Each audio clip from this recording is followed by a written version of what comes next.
Day. It took 3 weeks.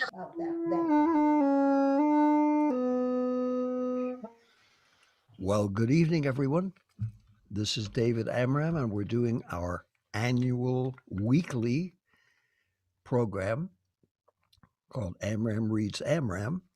That's me. And the author that I'm reading is the promising young composer, me. And this was a reading from a book called Offbeat Collaborating with Kerouac. We're doing that a little bit each week until we complete the book.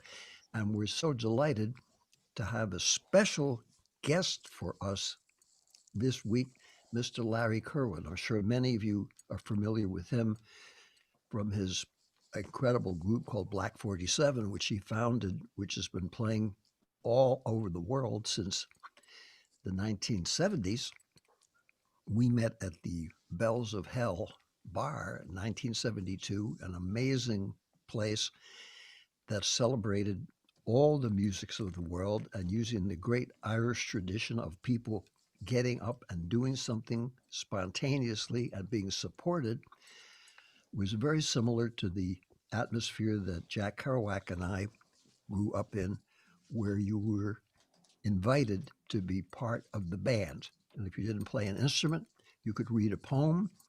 And if you didn't read a poem, you could make up one, or you could just play a tune, sing something, or sit quietly and feel included and welcome.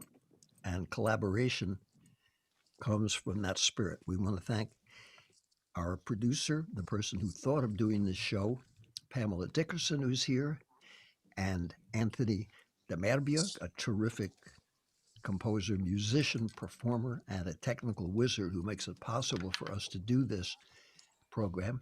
And our special guest, Norton Wisdom, who comes every week and makes spontaneous paintings, has been done for the last several thousand years in most cultures, successfully without having to have a PhD, but simply by doing it.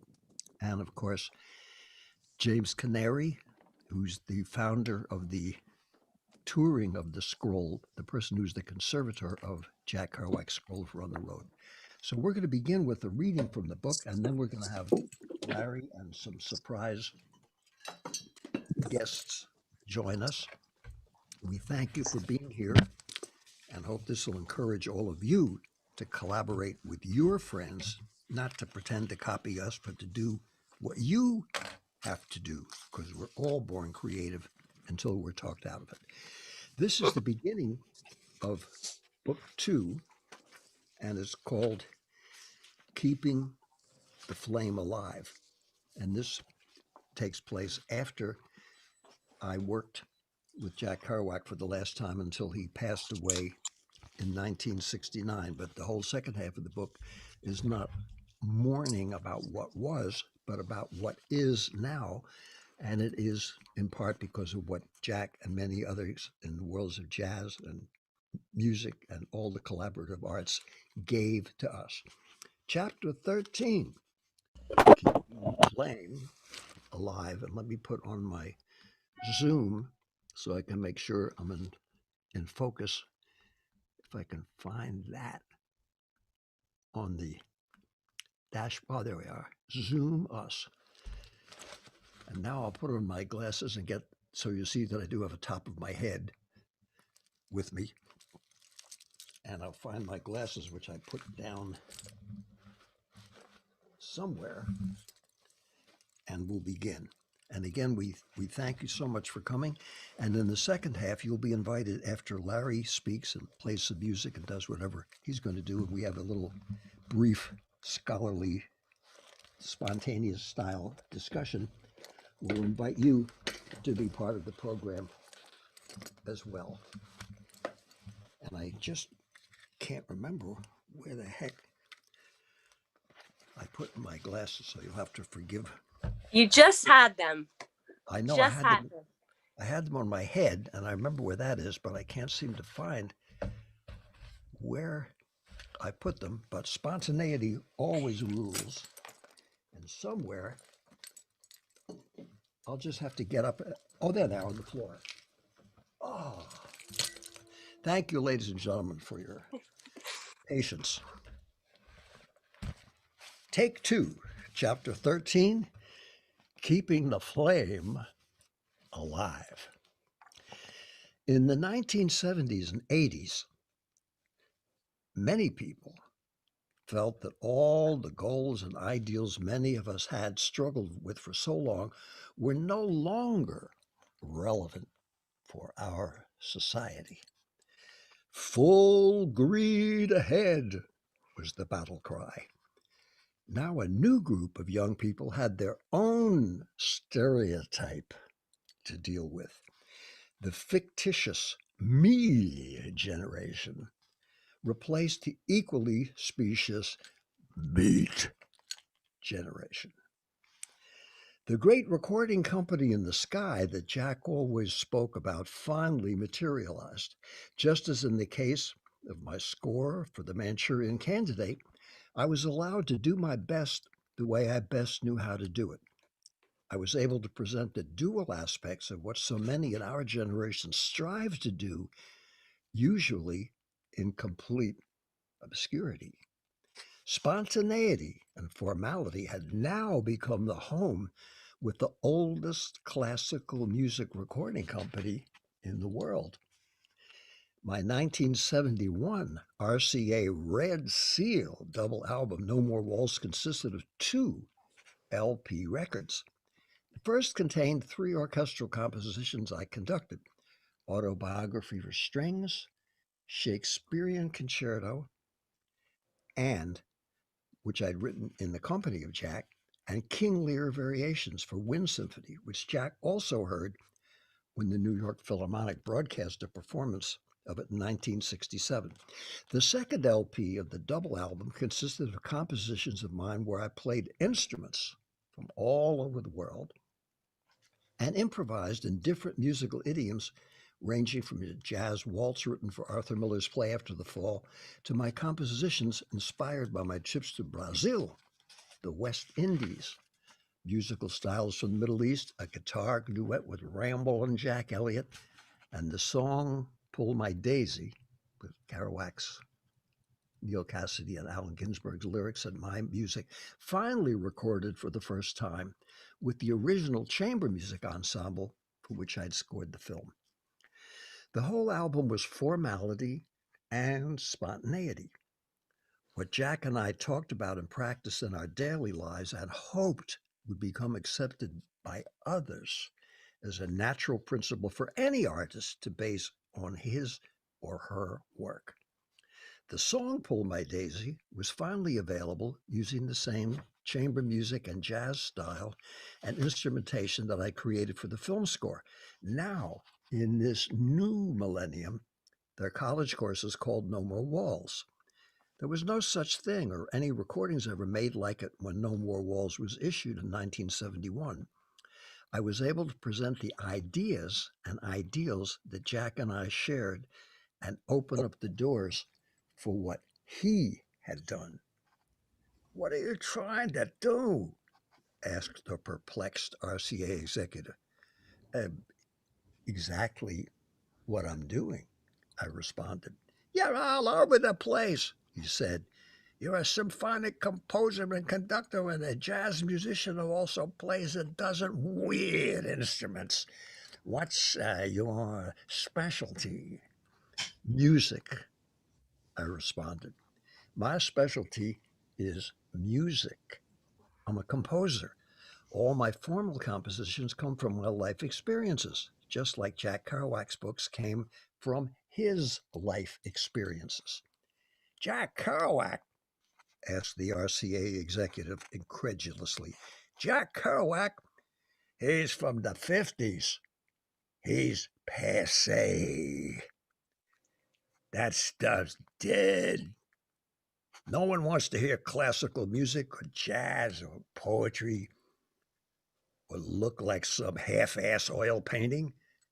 This is the 70s. Get with it. You're committing professional suicide. All those people you talk about in your interviews, Charlie Parker, Bela Bartok, Jack Kerouac, grow up. That stuff's all dead. We're a rock and roll culture. If you're still hung up being a beatnik, how can you be such a square? This is 1971. Get hip. Thank you for your advice, I said. We'll see what the future brings. I was never into being a beatnik, so I'll never be capable of transporting myself to your concept and level of hipness. But I will do my best and keep improving and get others to feel welcome to do all I do and share my joy in doing it. That's about as hip as I can be. Well, you're dead in the water, he said. You're committing professional suicide. I'm keeping myself alive, but doing what I was put here to do, I said. I'm following my heart and walking down my chosen path. I continued on my chosen path and gradually saw the ideas Jack and I shared becoming institutionalized. Finally, categories were created that our ideas and approach to art could fit into: world music, multiculturalism, and spoken word slowly entered into our vocabulary, since what our generation has strived for was always the presentation of ideas rather than the creation of labels. I continued to do what I've been doing all my life and tried to do it better than ever. Remarkably, with no promotion of any kind, the work of Jack Kerouac and much of the music, art, poetry, theater, and film of our era not only refused to die, but like Rasputin, kept leaping from the grave and persevered. By the 1990s, Jack Kerouac was suddenly hot again. In 1994, the Whitney Museum planned an exhibition for 1995, and NYU had a historic conference dealing with the legacy of Jack Kerouac and our generation. Under the direction of Helen Kelly, an event took place that received coverage in the media from all around the world. Jack was back. New York University was the first major university to acknowledge Jack as a giant of American letters. 25 years after his death, the influence of his work could no longer be denied. His books literally sold themselves. Like Lawrence Ferlinghetti's Coney Island of the Mind, one of the best-selling books of poetry by an American poet in history, Jack's On the Road and all his other books, like Lawrence's other books of poetry, were being read around the world. The NYU show even featured artwork by Lawrence Ferlinghetti and Jack Kerouac. Vanity Fair had Annie Leibovitz take a group photo of all of us.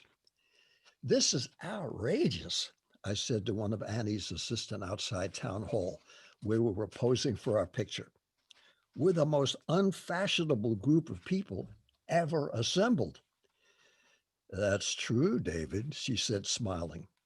"But you all made a lasting contribution to our culture and continue to do so." I had met Annie when she first came to New York at the Art Foods Delicatessen, where I used to make my giant sandwiches. She was full of life and talent. She took an amazing photograph of all of us in spite of Gregory Corso not only heckling her, but also haranguing amused passerbys as we huddled together on the street in front of Town Hall.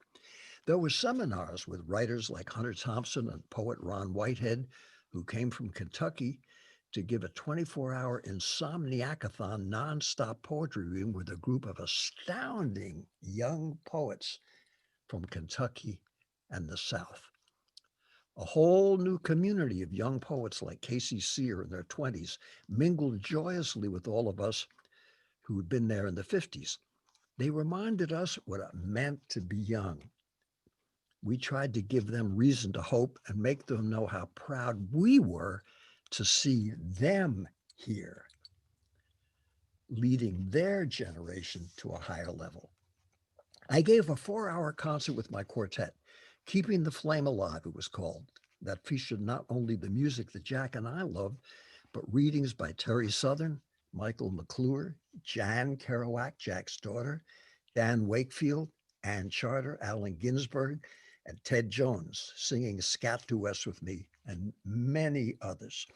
Young academics devoted and eager to create new courses in American literature and American Studies programs presented papers, and swarms of students joined us in readings, jam sessions, lectures, and seminars. Distinguished scholars like author, university professor, and journalist Ann Douglas attended the event. Ann Douglas's presence added a whole level of distinction to the conference. This was the first time for any of us of our era that we could remember anyone of her importance having a genuine interest in our work. And she was gracious to everyone who wished to speak to her about the experience she so eloquently documented in her books. There were programs, the rigorous role of women, and how they were assigned these roles in the 50s. Crowds came for this exciting panel discussion that featured Joyce Johnson and Carolyn Cassidy. There was a special program devoted to the enduring influence of jazz, hosted by author, scholar, and recording executive Sam Charters, with Art Lugoff, founder of the Village Gate, Cecil Taylor, and I, all joyously reunited for the first time since 1955. And we all spoke about our community of artists drawn from so many disciplines who found jazz a common meeting ground and a point of departure for all forms of creativity. Throughout the week, Native American poet, musician, architect Jeff Carpentier and I talked and played music for and with hundreds of younger people eager to share part of the shining spirit that they felt emanated from Jack's writings and now was playing an important part of their lives. Just a few blocks from the Brada Art Gallery, where Jack and I, with Howard Hart and Philip Lamantia, had given New York City's first ever jazz poetry readings in 1957, there were now thousands of people participating in an event that embodied the same exalted feeling. Carolyn Cassidy had arrived so late from London that she asked me if she could postpone her reading at my concert and wait to participate with me the next day. Of course, I said. We're just so happy you could come. What a beautiful thing for Jack and Neil to have you here bearing witness. Carolyn was terrific as always, surrounded by young people, and all of us had a really great time. Chapter 14, Jack goes to the Kennedy Center. When E.G. Marshall, the great actor, asked me to set the words of Thomas Jefferson to music in 1993, I was thrilled to have a chance to work with him again. In the late 60s, we had given a series of free readings together for young people. He and other actors like Kevin McCarthy and authors like Kurt Vonnegut would read from classic works of the theater, recite contemporary poetry, and read their own writings. I would play music and occasionally make up a rhyme blues, getting the audience to participate by dividing them up into different choirs and having them sing something I did. I often sang Pull My Daisy, and when I did, E.G. and most of the other participants told me how much they admired Jack's work. It's a shame, said E.G. one afternoon after we'd given a free performance in a park at Manhattan. He writes so lovingly about America. The critics don't seem to get it. The theater critics have the same problem. They still want to be subjects of a king and queen. They positively grovel whenever they see English theater, no matter how dreadful it may be. They find the actor's studio to be an embarrassment. Marlon Brando is a great classical actor, and their perception of his work, in spite of his versatility, is that he's typecast for life as Stanley Kowalski in A Streetcar Named Desire, running around, scratching himself in his torn undershirt, yelling, "Stella!" I think the same is true of Kerouac. I find his writing to be unique and personal, and he has an ongoing love affair with America. That's not fashionable at the moment. I love it when you improvise words and music. I wish I could do that sort of thing. I need a script. Give me a good script, and I'll give you a great performance. I saw Pull My Daisy. Obviously, none of you could act. And to your credit, it seems you didn't even try to. But the narration was so brilliant it didn't matter. I'd like to do something of Kerouac someday if the right situation made it possible. I don't ever want to read in coffee houses, as you all did several years ago, but I'd like to do something in a concert hall or in the theater. Finally, in 1993, after E.G. Marshall had arranged for the Library of Congress to commission me to compose music for narrator and orchestra accompanying the words of Thomas Jefferson, we had our chance to honor Jack's writing as well. I like the idea, David. Having you conduct the orchestra accompany Kerouac's word in some of the selections from On the Road, and then having you jump off the podium and play some jazz or whatever you feel at the moment behind my narration. We'll give them hell at the Kennedy Center and still make them feel like they're in heaven. Jefferson and Kerouac makes perfect sense to me. Over the next year and a half, I completed the settings of Jefferson's texts, all 12 movements for woodwind quintet, percussion, and string orchestra. I was so exhilarated to have completed a 45-minute new piece that the extra energy made it even more fun to finally set Jack's words with an orchestral accompaniment. Finally, on October 22nd, 1995, I conducted members of the National Symphony Orchestra in an evening I'll never forget. The concert went amazingly well, and when E.G. Marshall narrated my piece, he rose to a whole other level. He was Thomas Jefferson. The orchestra, as well as the audience, was galvanized. The piece got a warm and enthusiastic reception, and we went backstage during intermission. E.G. Marshall was beaming. Well, David, my boy, after years of toiling in the vineyards, we have a hit. The director of the Air Force Band attended a rehearsal and wants to program at a Constitution Hall later this year. So we already have a repeat performance. E.G., you were great, I said.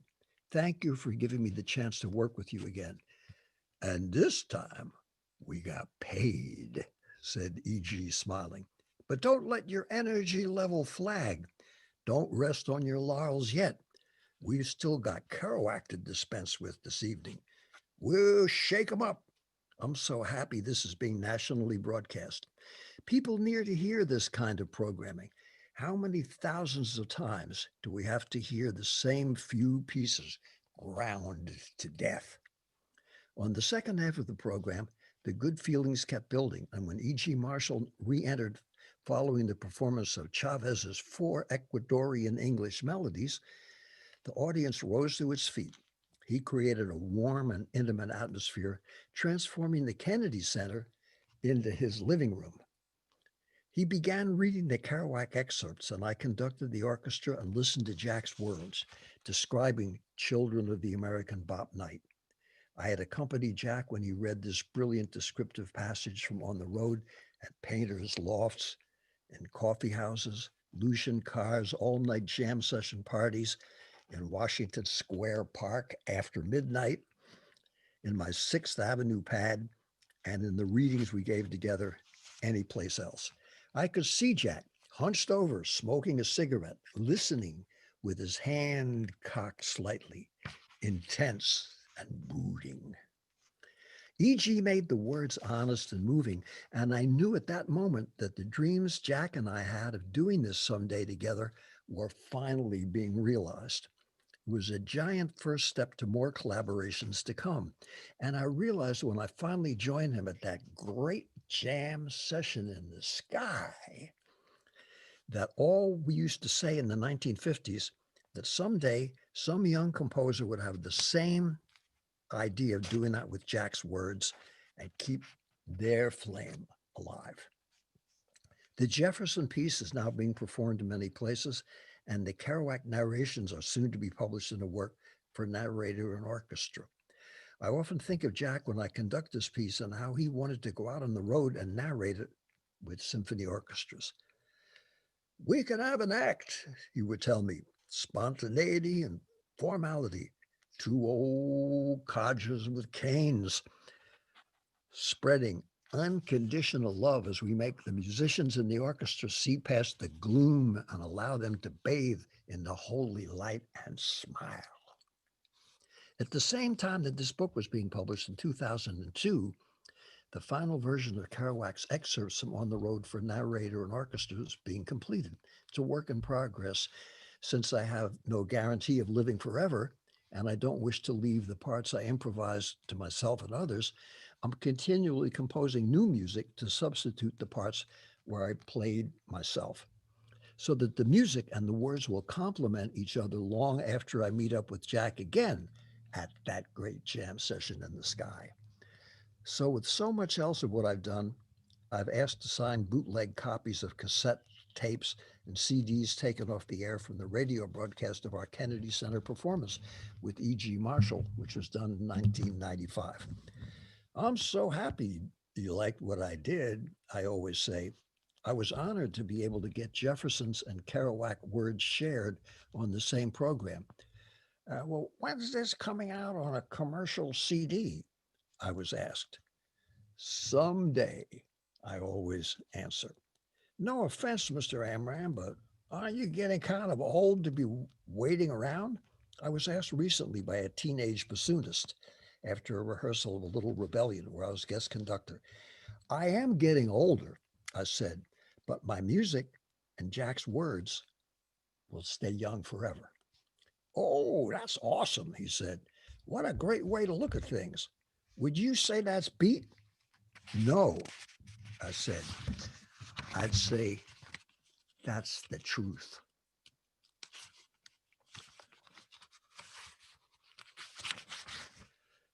The next is chapter 15, and we're just about done. Then we're going to have Larry come. Chapter 15, Back with Jack, the 1998 On the Road recordings. In the 1950s, we never had adequate or affordable electronic equipment to document ourselves. Tape recorders were bulky and heavy.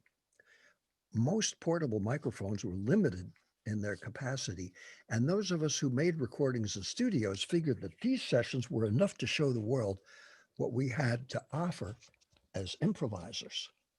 In jazz, we were working our 6 to 8 hour club appearances from 9 p.m. to 3 a.m. 6 nights a week, and often going to jam sessions after work. We were constantly being creative, innovative, and exploring new ways of playing. In this heady environment of the 50s, combined with the concert music I was composing during the day, I never worried about a great phrase or melody or harmony disappearing. I knew that there were a million more for me to find. I never thought that the well would run dry, and it never has. It was the same with improvised lyrics. All of us love to hang out together. My milieu, like Jack's, was never restricted to 4 or 5 gloomy people snarling at the world, contrary to some people's version of the Beat Generation history. All of us, wherever we were and whoever we were with at the moment, expected the unexpected. Since anybody within hearing range was an automatic member of an unsolicited audience, we always got instant feedback. We never worried about recording what we did for fun. We honestly felt that not that many people were interested. What is now known in the hip hop world as freestyling, we called scat singing or scatting.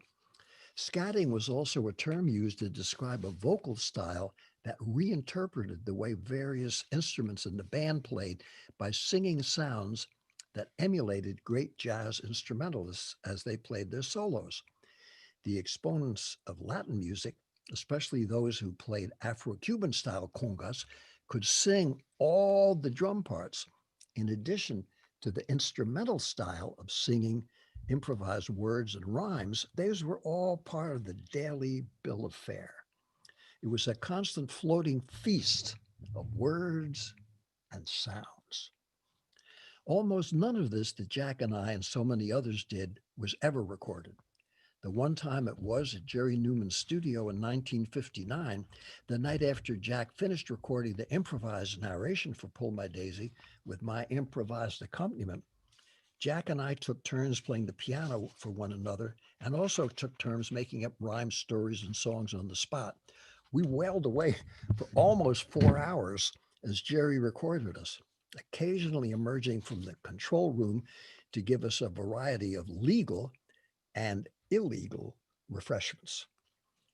All of this has been lost, except for the memories of those who were there. We did this all the time at Lucian Carr's house, at my apartment on the Lower East Side in 1957, at my place on Christopher Street from 1957 and 58, and on 6th Avenue and 11th Street from 1959 until the last time I played a duet with Jack over the phone a few weeks before he died in 1969. I encouraged Jack to play piano, congas, and sing. He encouraged me to rap, scat, and write. Except for my 465-page book Vibrations, completed in 1968, all my other writing was minimal. An occasional article, journal, diaries, letters, notes, or lyric for a song made up for an occasion. I never get much thought about preserving anything except my formal compositions. I just enjoyed what was happening at the moment. The exception, of course, was what I wrote down in my scores for orchestral, chamber, choral, ballet, theater, operatic, and film compositions. Those were done with loving care, and no matter where I was or what I was doing, they have happily survived to this day. The old yin and yang, I said to Jack, spontaneity and formality, hand in hand, Davy. But my archives are even more meticulous than your perfectly notated scores, said Jack. Jack's notebooks, paintings, his homemade baseball dynasty, and his tapes were all incredibly well organized. In 1996, I drove about an hour and a half from our farm to go to a tiny studio in Woodstock, New York, to make a preliminary demo tape of Jack reading archival recordings he had made himself on his own reel-to-reel tape of his Orsaba 210 blues. My van was packed with my instruments. I didn't know what to expect. Since there was no budget for musicians, I was the band as well as the composer. Jack's nephew, Jim Sampas, was producing this recording with Lee Ronaldo, an accomplished poet, as well as a member of the innovative and pioneering group Sonic Youth. Geffen Records was planning to release a CD of archival tapes of Jack reading his own work. I was selected to provide the music, as I had done for him so many times. Since this was to be a recording, to give the executives of Geffen Records a sense of what my music and Jack's words would sound like together, Jim asked me to come alone and improvise everything. Later on, I could write a score when the company signed all the legal documents. I brought along my doumbek, an hourglass-shaped Middle Eastern drum, my shanai, the Arabic forerunner of the oboe, my French horn, a Lakota frame drum and cording flute, my penny whistles, double ocarinas, congas, and percussion instruments. There was a gorgeous acoustic baby grand piano, looking like a relic from a bygone era. It was like going to the Mystic Seaport Museum in Connecticut and seeing the old sailing ships. A true blast from the past. A real instrument with a voice of its own where you can make an infinite amount of subtle phrasings and tonal textures. I sat down and played it. Jack and I never had a piano that fine to work with in the 1950s. Shall we try one, David? Said Jim Sampas. I knew you and Jack liked to do it spontaneously. Right, I said. Let's hit it. Or a Saba 210 blues, piano track, take one, said Jim. I winked at him through the glass of the recording studio. I had on earphones, and suddenly I heard Jack's voice. I wanted to swivel around from the piano bench and see where he was standing behind me. I could feel him over my shoulder, just the way the Mexican Indians themselves could feel the presence of certain spirits perched on their shoulders. Without a second thought, I began to play, making music that complemented his voice, rising and falling with his phrases, able to somehow feel what he was going to do before he did it, as we'd always done together. I felt such a warm feeling playing with Jack's recordings readings. It was as if the 35 years that had elapsed were telescoped into 35 seconds. As I played, I got the eerie feeling that I already knew this poem. I couldn't really concentrate on listening to the poem as a poem, though.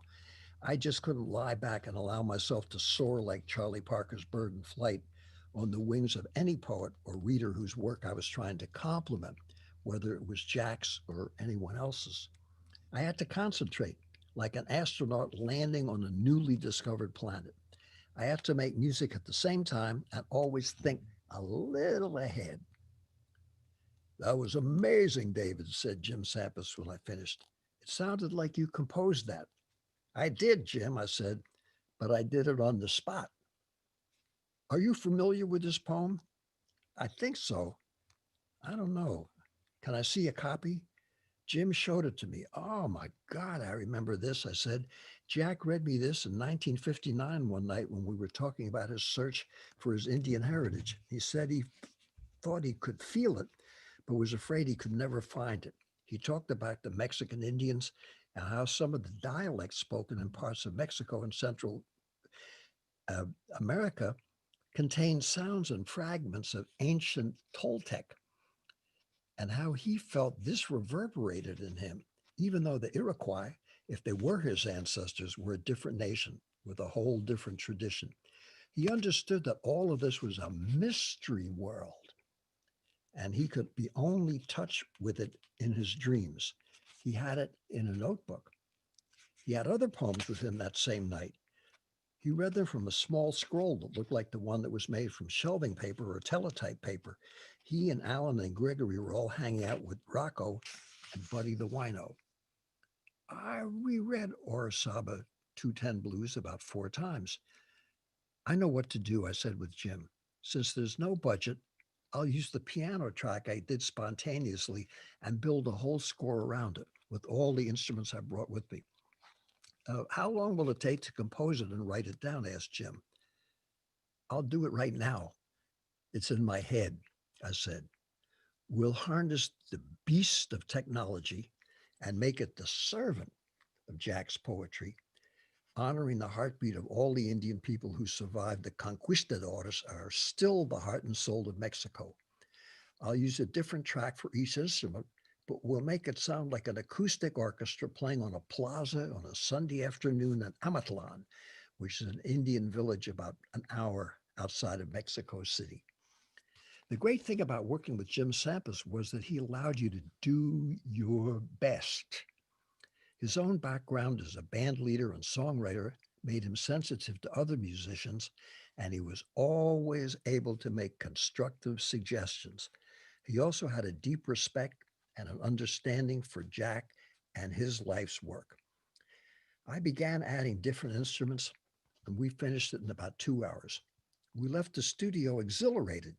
Jim and I had already worked on a Kerouac CD and a 3 hour cassette of Visions of Cody for Viking Penguin auto books with Graham Parker reading Kerouac's words. This is going to be an incredible CD, said Jim. Geffen Records has worldwide distribution. It will get your words, Jack's words, and your music everywhere. It was worth the wait, I said. And next week, we'll hear more of the collaborations that I did with Jack. But this is just a good way to introduce our very special guest, whom I know you've been waiting for, those of you who saw the beautiful poster that was made by Pamela Dickerson. And we're so happy that our associate producer, Mr. Demarbier, is able to get some of this wonderful information for you to share. He prefers executive producer. Right, I beg your pardon. Executive producer. And Pamela was the creator. Without that, I'd be at home watching CN and really be bummed out. So, with all due respect to CNN and everybody else who's doing their best to support their families at our expense. However, on a positive, joyous note, we would like to introduce a young gentleman whom I met, who was even a younger gentleman, way back just after Jack had passed away in '69, and I guess around 1971, I began playing at a place 2 blocks from me run by Malachi McCourt. And the wonderful tradition of Irish music, Irish collaborations, everyone caring for one another and criticizing and helping and supporting one another was something that had been going on for a long, long time. As Joanne Shenandoah mentioned last week when we spoke to her, and we were saying how extraordinary it was that the Native American folks had kept all of those beautiful cultural traditions through all the hell they went through. She said, quote, "We're still here." And the same can be said of the history of Ireland and the history of all the folks who came from Ireland and went all over the world and blessed our United States with their presence to help all of us have a little of that in our lives. Someone who's done that, he's a poet, he's a wonderful songwriter, a band leader, a raconteur, an educator, and a terrific guy who knows how to keep it for real and make all of you feel you're at home when you're with him. The maestro himself, Mr. Larry Kerwin. Hi, Larry. Welcome, Larry.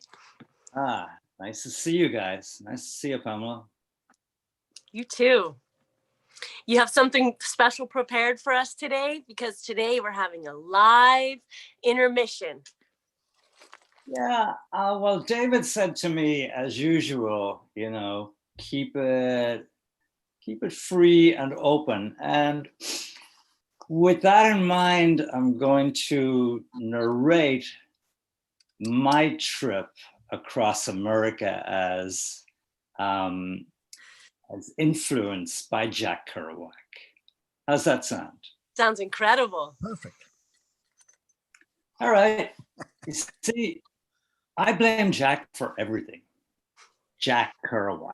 It's one thing reading on the road in your nice, warm bed-sitter in Dublin. It's a whole other ball of wax when you're out in the middle of America, out of your head, on that road, trying to emulate Jack Kerouac. And it all began back in New York City. I was over here about 3 years at the time. I had been illegal all those 3 years, and I had just become legal. And I figured I won't go back to Ireland this Christmas. What I'll do is I'll recruit Bob Schwank, who is a friend of mine, and we will head off across the country to San Francisco in honor of Jack, and we'll read on the road on the way. And at that point, you could actually get a car to drive, and you would put some money down on it, and you get the money when you deliver the car back in good humor in San Francisco. So everything was going swimmingly. We met this yuppie who needed a brand new Audi transported across so he could cut the rug in San Francisco. And we took with us a couple of ounces of really good Mexican grass and about a dozen hits of mescaline, and tore across the George Washington Bridge to Route 80. And I remember thinking these lines from Kerouac as we're crossing the bridge. I was surprised, as always, by how easy the act of leaving was and how good it felt. The world was suddenly rich with possibility. nothing behind me, everything ahead of me as is ever so on the road. Everything was going great. We were smoking pot. We had the windows down. We had done 3 hours on Route 80 when all of a sudden I began to feel there's something missing on the road, and it was traffic. There was no traffic. And I said to Bob, did you notice we haven't seen any cars or trucks or anything in the last 10 minutes? He said, yeah, I was wondering about that too. And with that, we turned a corner on Route 80 and wow, we hit black ice and we're spinning like crazy. And down the road a bit is this big Pennsylvania state trooper, and he's got a big light and he's shining at us and he's saying, stop, stop. And Bob is saying, I can't stop, man. I'm just trying to keep this thing on the road. And he said, get your window down so we can get the smoke out of here. That's a goddamn state trooper. And we keep heading towards him and he's going, stop, stop. And we're coming right at him and he has to dive into the ditch to escape us. And then right behind him is this big tractor trailer jackknifed across the road. We hit the tractor trailer with a bang and it turns us around and my head goes up and hits the roof, as does Bob's. We weren't into seatbelts in those days.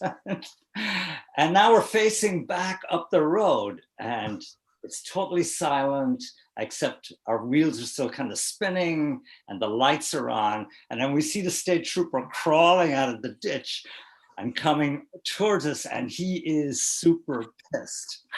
And just at that moment, I said to Bob, oh my God, where's the mescaline? I hid it somewhere. He says, I don't know where it is. I was driving. And at that moment, the state trooper stepped on some black ice and he went up in the air, came right down on his fat ass. And I guess we were so shocked, we just burst out laughing. Hilarious laughter. And he gets up and he's coming towards us and then he falls again. Now the tears are coming out of our eyes. So he comes over, we have the windows open, he sticks a gun and he says, you two are under arrest for the attempted assault on a Pennsylvania state trooper. And we're going, oh my God, I'm thinking, where is the goddamn mescaline? And Bob says, really, to him? Under arrest? I've always wanted to be under arrest. He was shocked too. So the trooper said, anyway, get this piece of shit out of the road. And Bob says he tries to get it going. We can't do it. At that moment, one of those tow trucks came along and the cop knew him and he said, Louis, take these guys to your garage, get this piece of shit out of here, get it fixed up, and I'll be over to arrest them at that point. So Louis drives us away and he says, oh man, you got him really pissed and he's the worst state trooper around here. And we're thinking, oh shit. So we take it back to the garage and it looks like an accordion, this brand new Audi, the whole front of it is gone.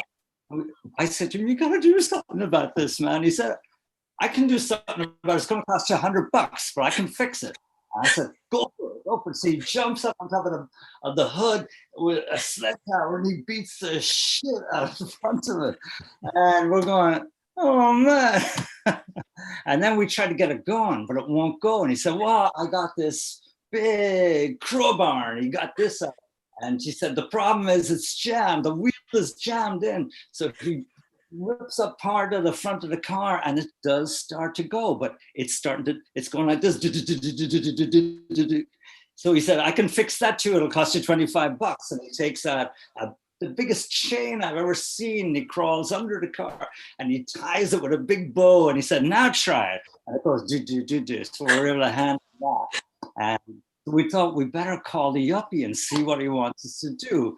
And Bob said, we got to call it? He says, you got to call it. I said, no. You crashed the car. No. So Louis, the guy says, I see you gentlemen have a problem here. I suggest we toss a coin, all right? I said, Jesus Christ, please let me win this one. He said, I'm Christian too, I'm on your side. He said, what do you want? I said, tails. Flipped it in the air, comes down, tails, Jesus, thank you. And Bob has gone turned totally pale. He has to go over now and make the call to the yuppie in Brooklyn. And the yuppie says, when he gets him on the phone, Bob, you forgot the registration papers. And we're thinking, oh no, We don't even have registration on this. This cop is going to put us in jail. He think we've stolen it. So Bob says, well, we have a little bit more of a problem than that. And the yuppie said, well, what's the problem? And Bob says, well, we had a little bit of an accident. And the yuppie said, are you guys okay? You're sure you're okay? And we said, Bob says, we're okay, we're okay. The car though, and he says, the car? You crashed the car? And then Bob said, oh, I didn't really crash it. There's just a few, little dents on it. And he says, well, can you get it to San Francisco? And we said, well, without registration. He says, you promised me you get to San Francisco because I'm leaving tomorrow and I got to pick up my car there. So we said, okay, now we got to get out of here. We're not getting arrested. So we say to Louis, we got to go back to New York City to give the car to the yuppie. And can you please tell the policeman that? And he said, okay, but it will cost you another $50 because I kind of know what you guys are up to and I can't do that with a good conscience because I believe in Jesus and all this type of thing. And so now we're up to like $275 or something like that. So we give them the money and we turn around and we head off down the highway and it starts to snow and snow. But we're only able to get 40, 45 miles an hour out of the car because it's shaking so much. And we got to drive all the way to San Francisco with this. So we get to Indianapolis and the highway gets closed and everybody's diverted to a Holiday Inn, and we figure, okay, we'll get a room at a Holiday Inn. There's no room at the inn, but they allow us to sleep on the floor of the Holiday Inn. So we get up in the morning and Bob says, I came on this journey with you because you promised me sex, drugs, and rock and roll. I said, well, we got the drugs and we got the rock and roll. He says, yeah, but how about the sex? I said, well, I used to have a girlfriend. I think she lived in Wisconsin. And he said, we're so far from Wisconsin. Well, let me call her. And he said, yeah, well, maybe she has a roommate. And so I call her and she says, her name was Stella. I said, Stella, it's Larry. And she says, Larry who? I said, Larry with the Irish accent, remember me? She says, oh yeah, from about 1.5 years ago and you never got in touch with me since then. I said, well, I lost your number. And she said, well, I'm glad you found it. But I'm not in Wisconsin anymore. I'm in Carbondale, Illinois. And I said, well, would you mind if we went there to see you? I kind of miss you after all this time. And Bob is saying, ask about the roommate. And I said, do you have a roommate by a chance? And she says, yeah, I got a roommate. Yeah, I got a great roommate. And so we said, well, we'll be there in about 20 hours because we're going to go about 40 miles an hour or something. So we drive and we to Carbondale, Illinois. And we go up to the door, ring on the door, and this big guy opens the door. He's 6'4", and he says, hi, I'm Jeremiah. And we're saying, well, is Stella in? And she says, yeah. She said, well, Stella is in. Come on in. And I said to Stella, so good to see you, baby. It's great. She says, great to see you. And I said, and you have a roommate here? And she said, yeah, Jeremiah is my roommate. You didn't ask me his name or anything. I thought, oh, man. So anyway, Jeremiah was a kind of a cool guy. He brought out some bourbon. We sit down and Bob is kind of pissed, that Jeremiah is a guy. And then finally, after about an hour, Jeremiah says, Bob, you come with me. I have this place I'm looking after for a friend of mine, and we're going to get Larry and Stella some time to get to know each other again. And I'm thinking, woohoo! And Bob is saying, son of a bitch, I got to talk with this guy. So anyway, between the jigs and the reels, Stella and I did get to know each other again, and she kept me up all night, and I got about 30 minutes sleep, and then she says, I got to go into the college to research something. So I'm going to drop you over with Jeremiah and Bob. And I think, oh. So I go into Jeremiah and Bob's, and Bob is like this in the chair. He hasn't slept all night. Jeremiah has been talking. I said, well, why didn't you go to bed? He said, I tried to go to bed, but Jeremiah said, there's only one bed.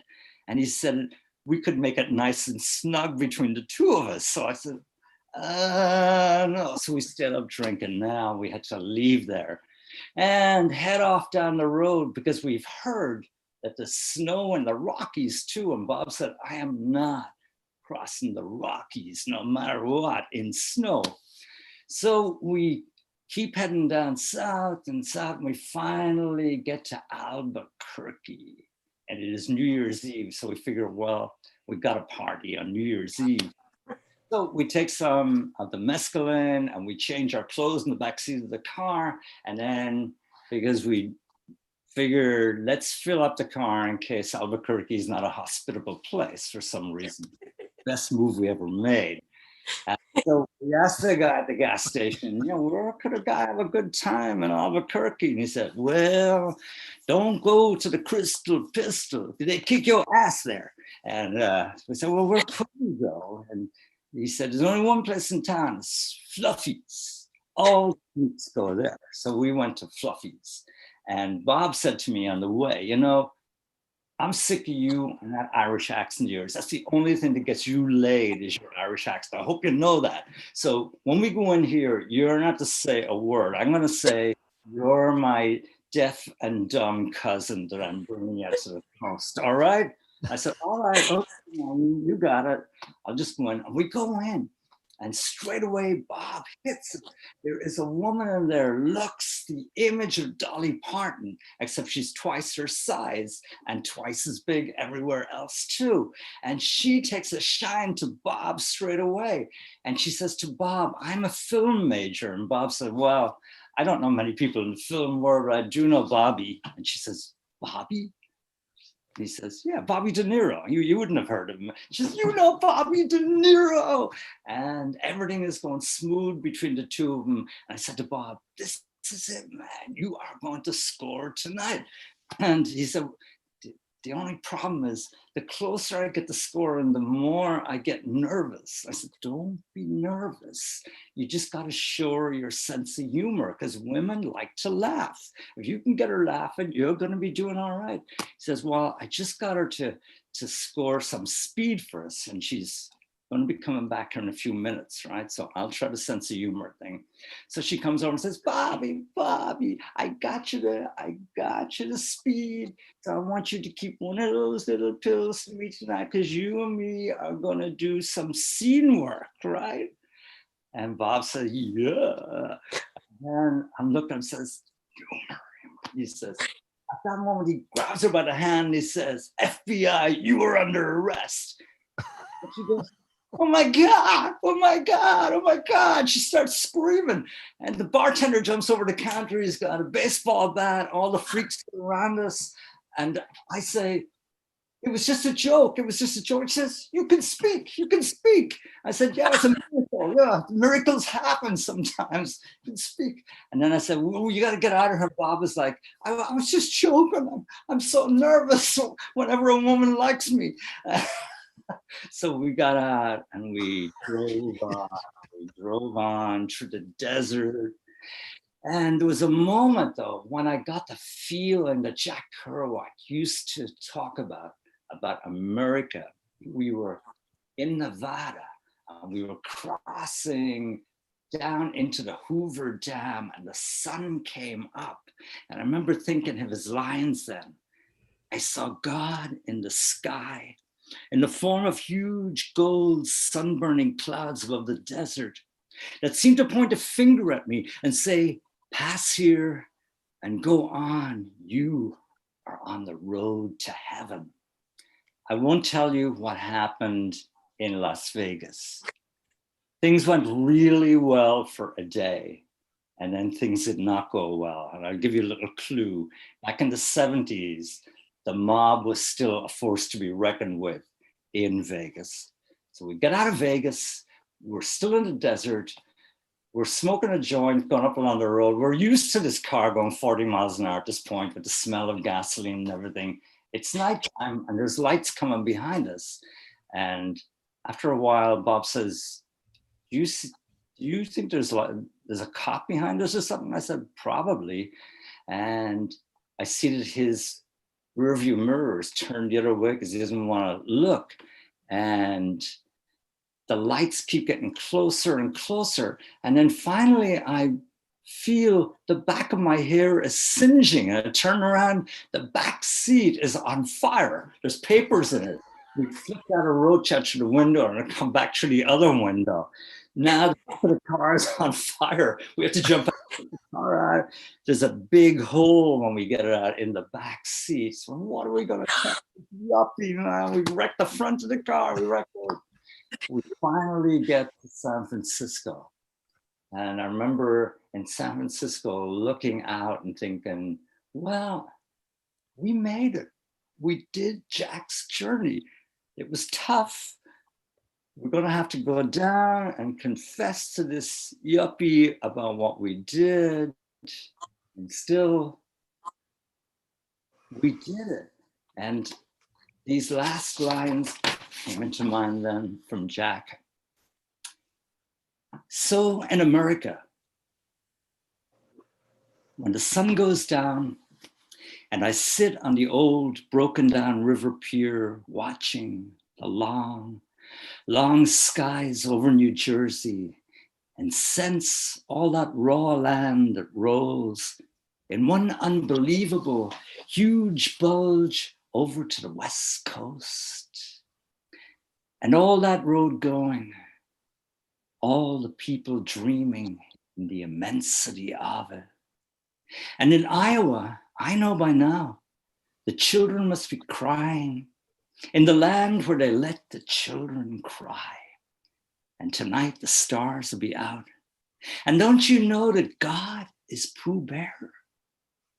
The evening star must be drooping and shedding her sparkler dims on the prairie, which is just before the coming of complete night that blesses the earth, darkens all rivers, cups the peaks, and folds the final shore in. And nobody knows what's going to happen to anybody besides the forlorn rags of growing old. I think of Dean. I think of Dean Moriarty. I even think of old Dean Moriarty, the father we never found. I think of Dean Moriarty.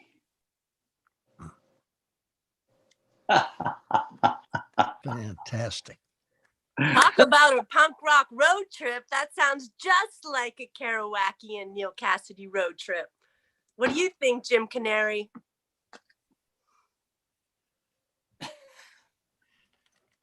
Accepting the brainwave from Jim Canary wherever he is. I see him. He's unmiked. He's good to go. Oh, Quite the Larry, trip, that was man. beautiful, man. I live to tell the tale. That's one thing about it. Yeah. I just did that. I've done that trip multiple times hitchhiking, but I've never done one of those driveway cars. I was too afraid I'd do exactly what you did to it. The driveway cars are great. I used to take them to Florida all the time. You know, if you took some speed, you could drive in one go, like 24 hours, kind of down to the Keys, and then you had the car for 6 days. So, well, I crashed a car when I was in England, driving wrong side. You know. Did you see the scroll when it was in Dublin or in Maynooth? No, I didn't. I was over here at that point. Oh, okay. I've never seen the scroll. I can only imagine it. Maybe it's better just to imagine it. Yeah, there you go. Right. It's better in real life, honestly. It's extraordinary to be there. It's so vibrational also. You can feel the memory on it, and it's amazing. I did spend 6 weeks playing in an Irish saloon in Lowell at one point. Oh yeah. Yeah, that was quite a scene. What's the name of the saloon? Davey might have gone there. It's It's been a while. I can't think of the name of it. But we were staying in the same Holiday Inn that Keith Moon drove his Cadillac into the swimming pool.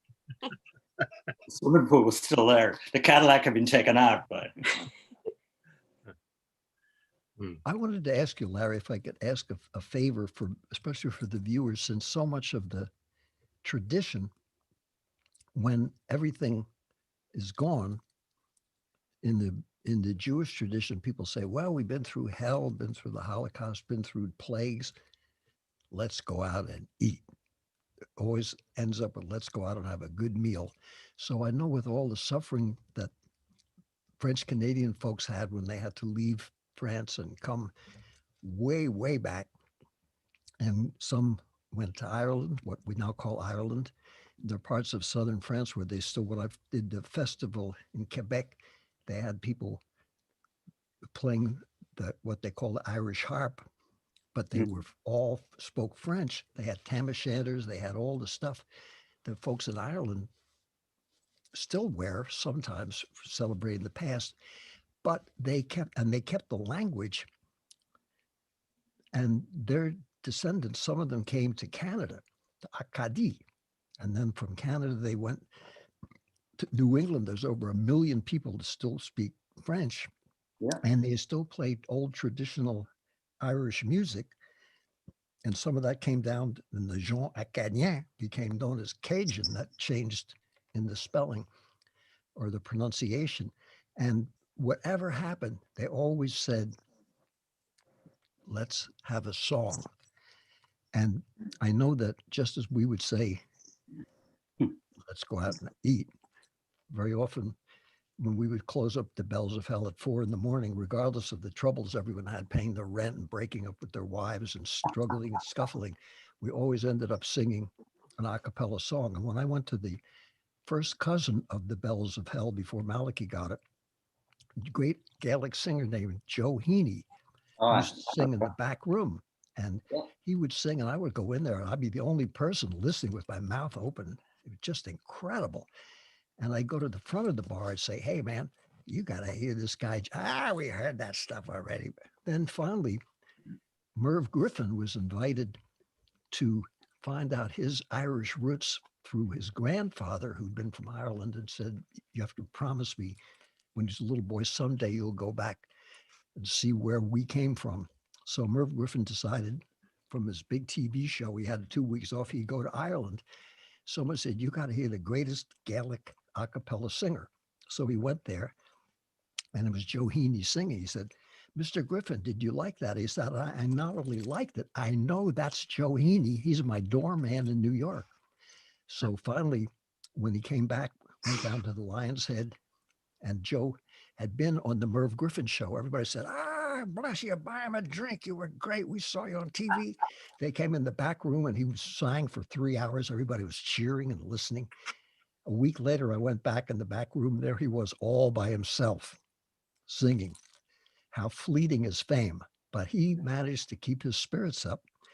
And no one knew he was a doorman. No one ever asked there, what do you do? That's the New York death mantra for how important are you at the second. So that wasn't part of the scene. But the song and the singing was so beautiful. And I know, having played with you for so many years, that the band doesn't show up and you forgot your guitar.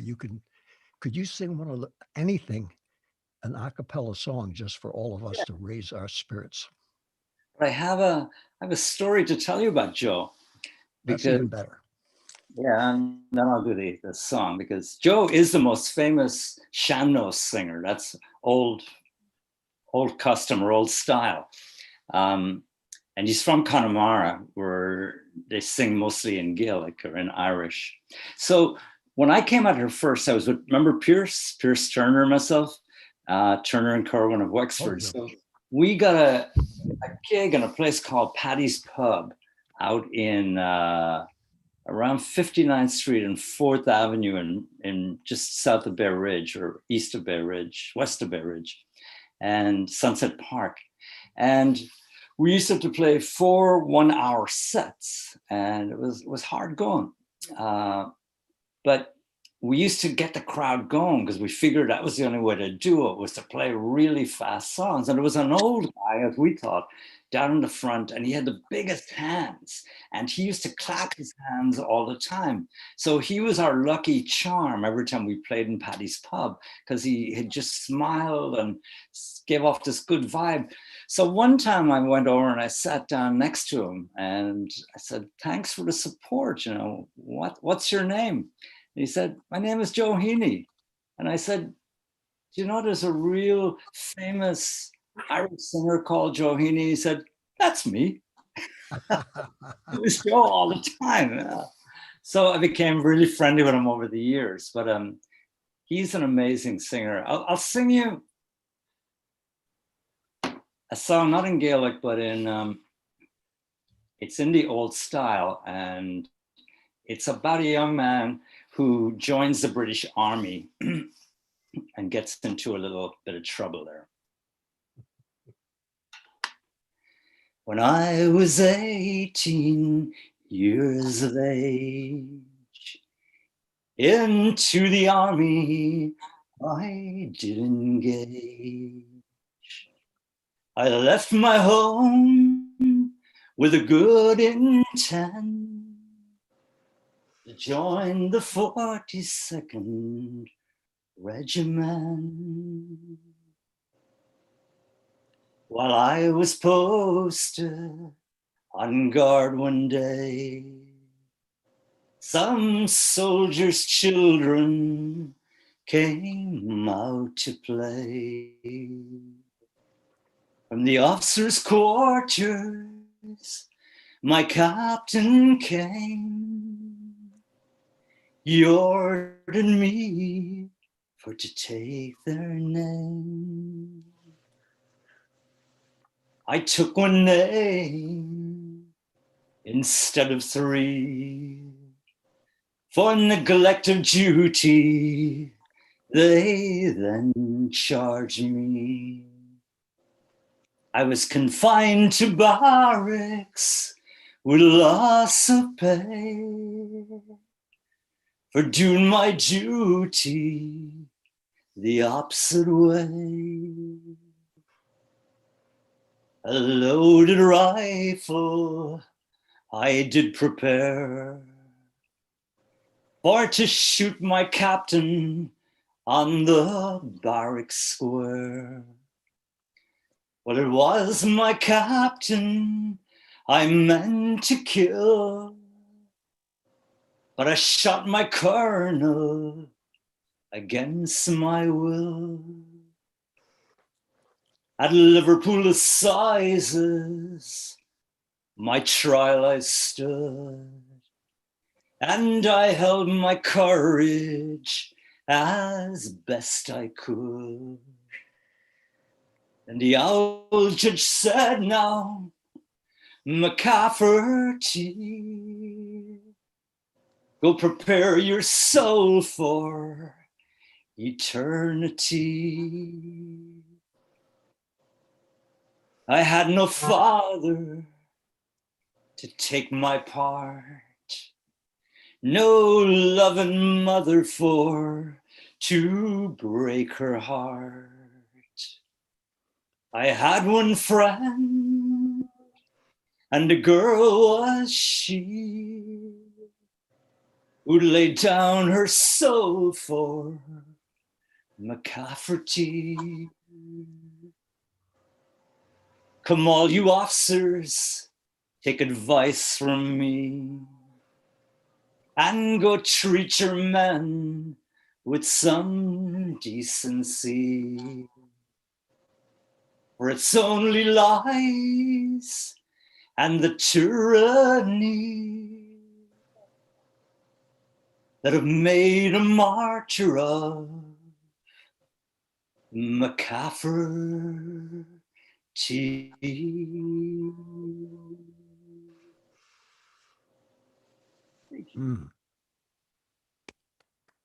Beautiful. That is so beautiful. Rip your heart out. Hey, Larry. Murray Weinstock here. Murray, how are you? We share that song with Johnny Byrne. Yeah. Johnny Burke, indeed. Yeah. Ah, God. Bring a Good to church see you. out of us. Great to hear you. Yes, good to see you again, man. Yeah. Johnny, what a character, huh? I miss him every day, man. I I think of know. Me too. he fell out of my window. Can you believe it? Of all things. Oh, Yeah. anyway, that's a wonderful song. Thank you. Wonderful. Just Yeah, thank you, Larry. And all the years we've known each other, I never heard you do that one. What a gorgeous piece of music. And for poetry and for all the people who are maybe young folks, I know you're out there. If you're reading Jack Kerouac and you're told, he is a founder of the Beat Generation, that's fine. But that's got nothing to do with anything except how someone that wrote a hit book, which was never planned, had to have a so-called movement built in their name to justify the fact that something that beautiful and soulful and poetic ever even got out of the starting gate. And now 30, 40, 50 years later, his stuff's read all over the world. And what Larry just did in his way comes from that same creative source. And that goes back to the beginning of when people painted the Lascaux cave paintings 25,000 years ago. And they're still hip today because the thing of beauty is a joy forever. What you did, Larry, is just so amazing. And your whole storytelling is you, and you're going back into what you have, and everybody has that heritage. And for those of us who've been miseducated out of our creativity and our heritage, thank you so much for sharing what you did to remind us that all of us can have a creative spark. Because when you hear Larry's music and he plays with his big band, and when he gives those tours of going all around Ireland and all the other stuff he does, when he does Stephen Foster, Look Out, and so many other things, and your story was just like on the road in your way, not copying. I only say that because sometimes people might think, well, wait a minute, this is supposed to be a program of official Beat Generation, how you can be part of the Beat Generation and sell some t-shirts, underwear, money, dope, or whatever we're supposed to do to be successful people. That's all fine. I'm not against, capitalism, merchandising, and free enterprise and the First Amendment. God bless everybody for whatever they want. But just something you did was so beautiful, and it's directly related to exactly the spirit of Jack that we're celebrating, and the spirit of everyone, including all of you who were listening and all of you who helped to put this program together, to show that the beauty is constantly with us if we pay attention to it being there and dealing with it and remembering what was beautiful that we inherited.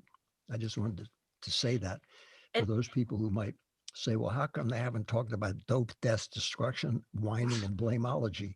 That's all fine, but that's for a different kind of a program.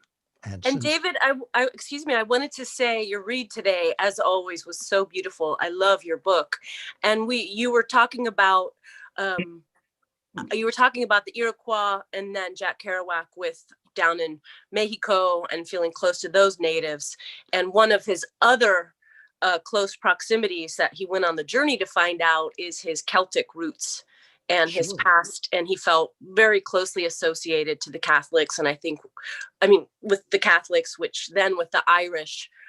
So to have you on in memory of Jack, and to have you do your on the road story in the spirit of Jack and being Irish is quite extraordinary. And probably Jim Canary, do you have something to say on the Irish side of Jack Kerouac? Well, yeah, he did claim that as part of his heritage, that his family had come in the early days, way back, from Ireland through Wales down to Cornwall. Cornwall was, and then up to what was it, Brittany. But yeah, he always had claimed that. And then the family came over to Quebec, and I think they were potato farmers there, in that area for some time. But yeah, I think that that's a very big part of his life. And I think also when you mentioned the Native American connection, he had some of that in him from his mother's.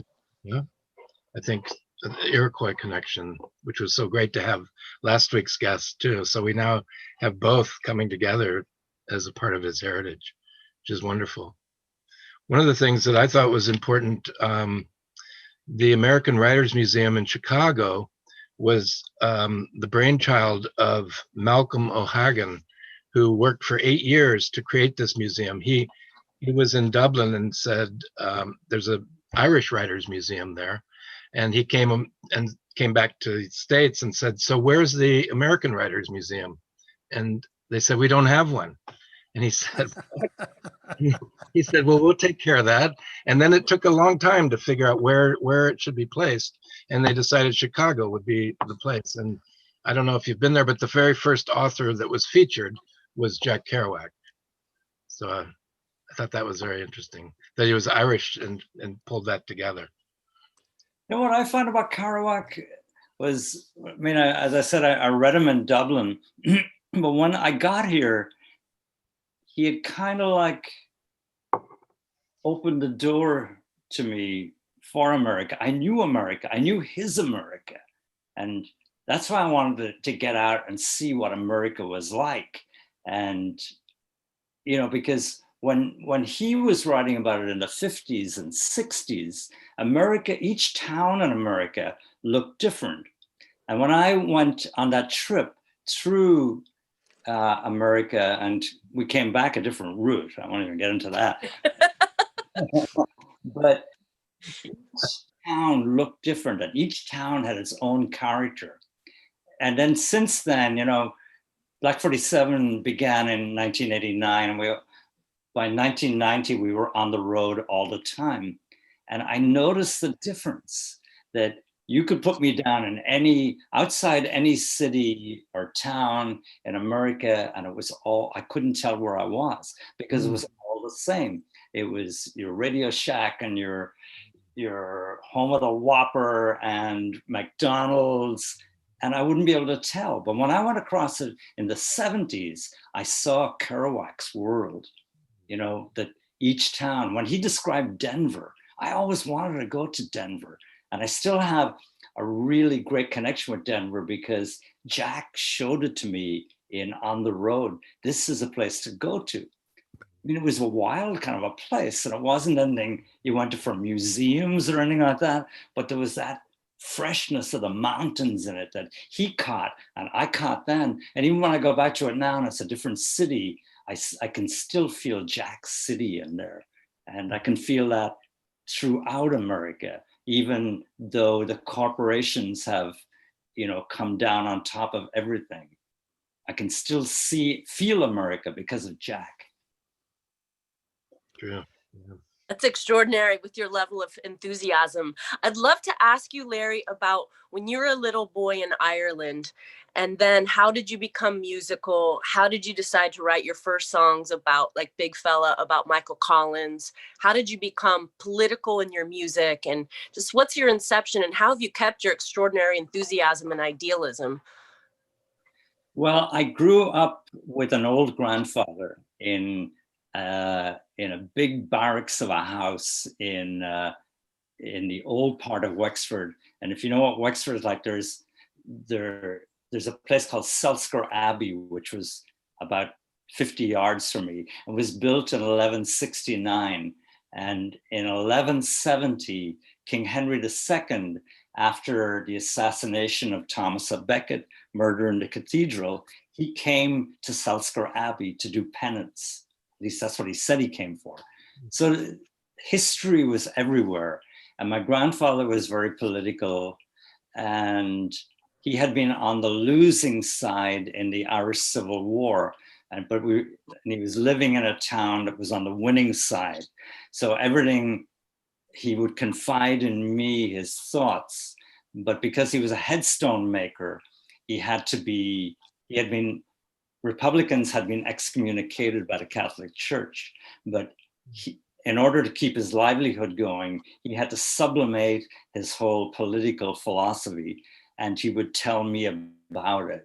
And so with the name Black 47, say, for the band, his father, my grandfather was born in 1880, and he was the youngest of 8.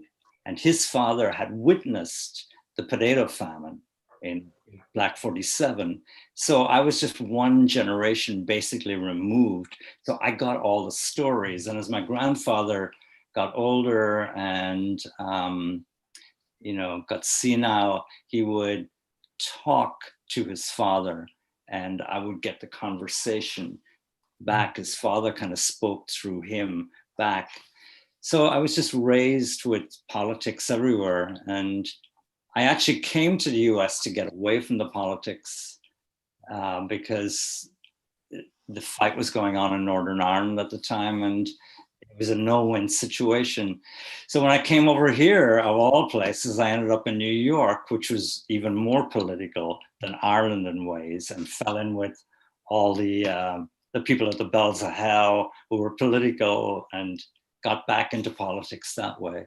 So it's always been a part of me. And what's the point in writing or being an artist if you don't believe in something? I mean, none of us is ever going to be millionaires out of it. You just do it for the love of it. And I've been really lucky all my life. I've been able to make enough money out of music and whatever to be what I want to be. And so I'm the luckiest guy in the world.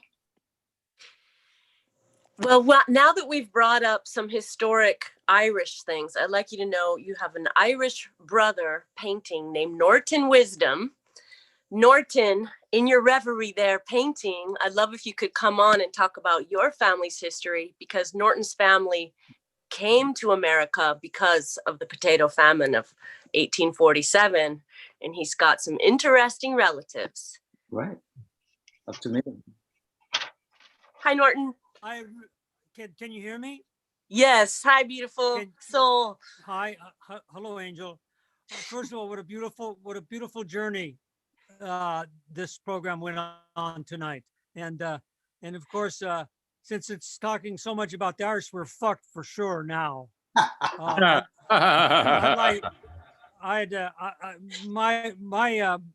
My great grandmother came over in 1848. In a way, her husband was living in Grand Junction, Colorado, and she had 11 kids. And they took a wagon train. She got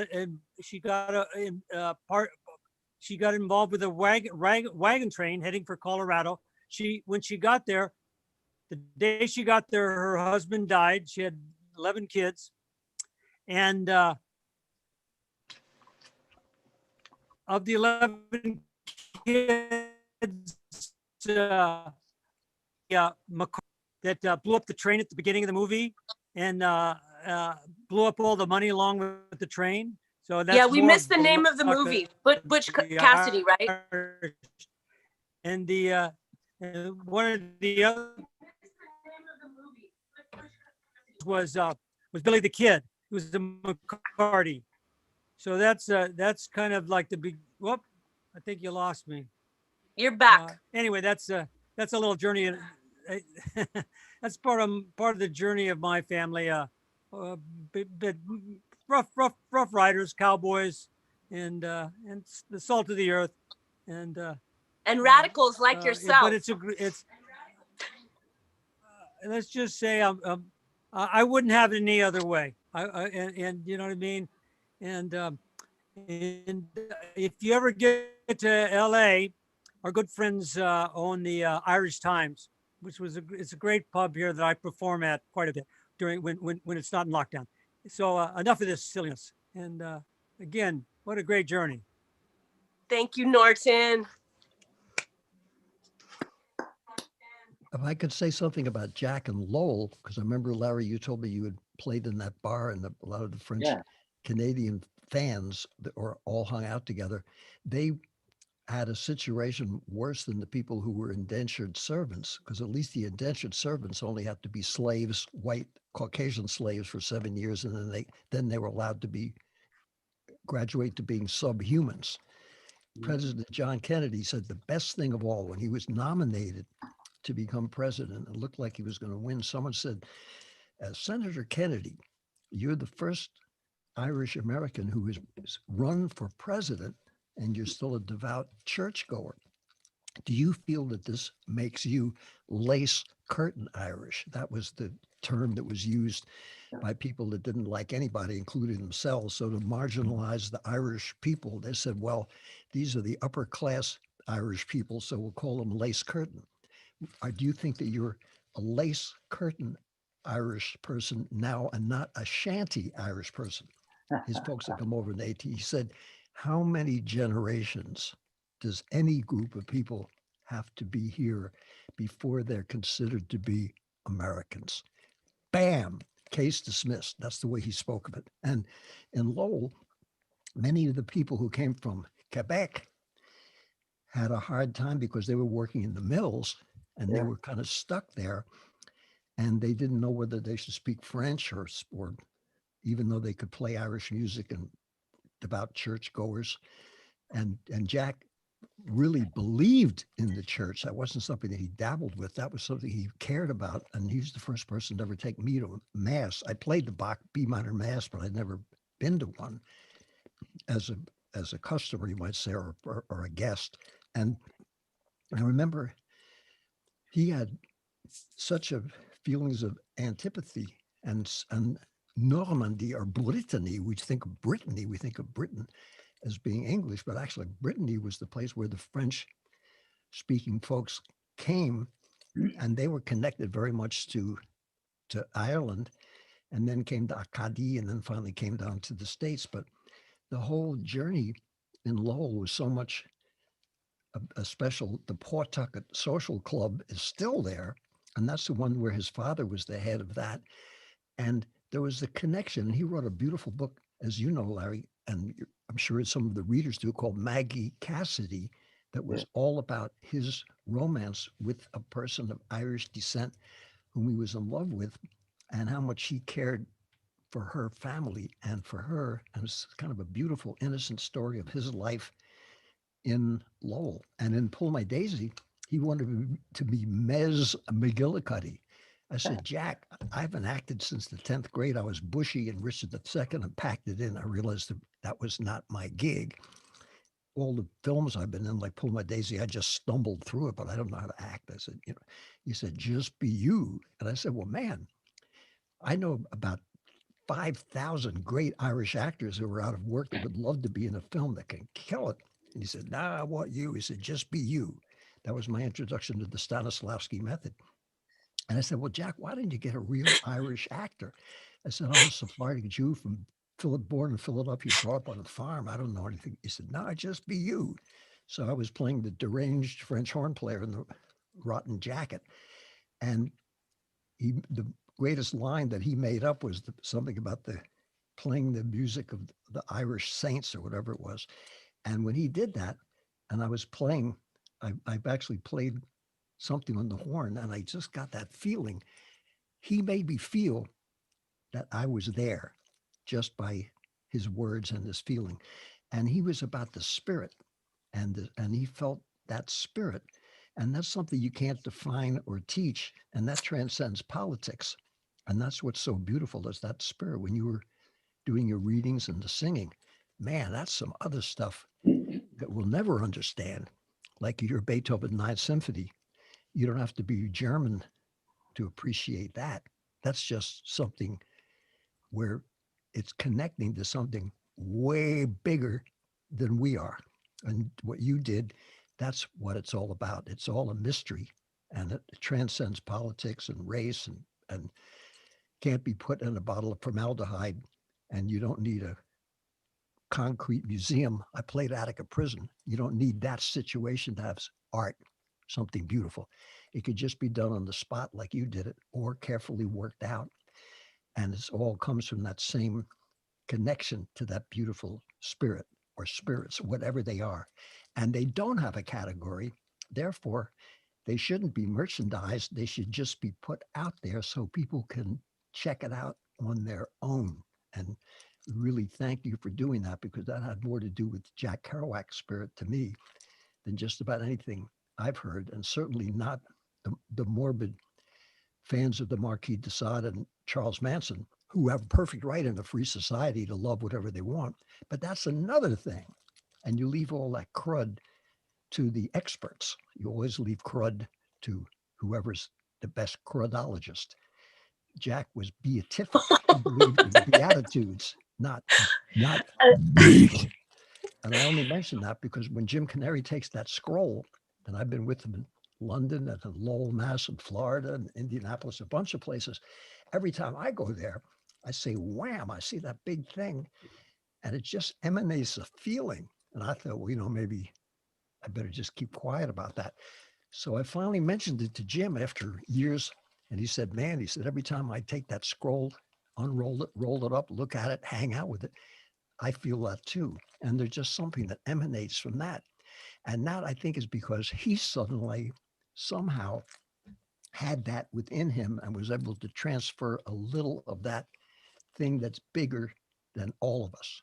And of course, when you start to think that way, then you're messing up our whole scene, because it's not for sale. It's free and it's beautiful.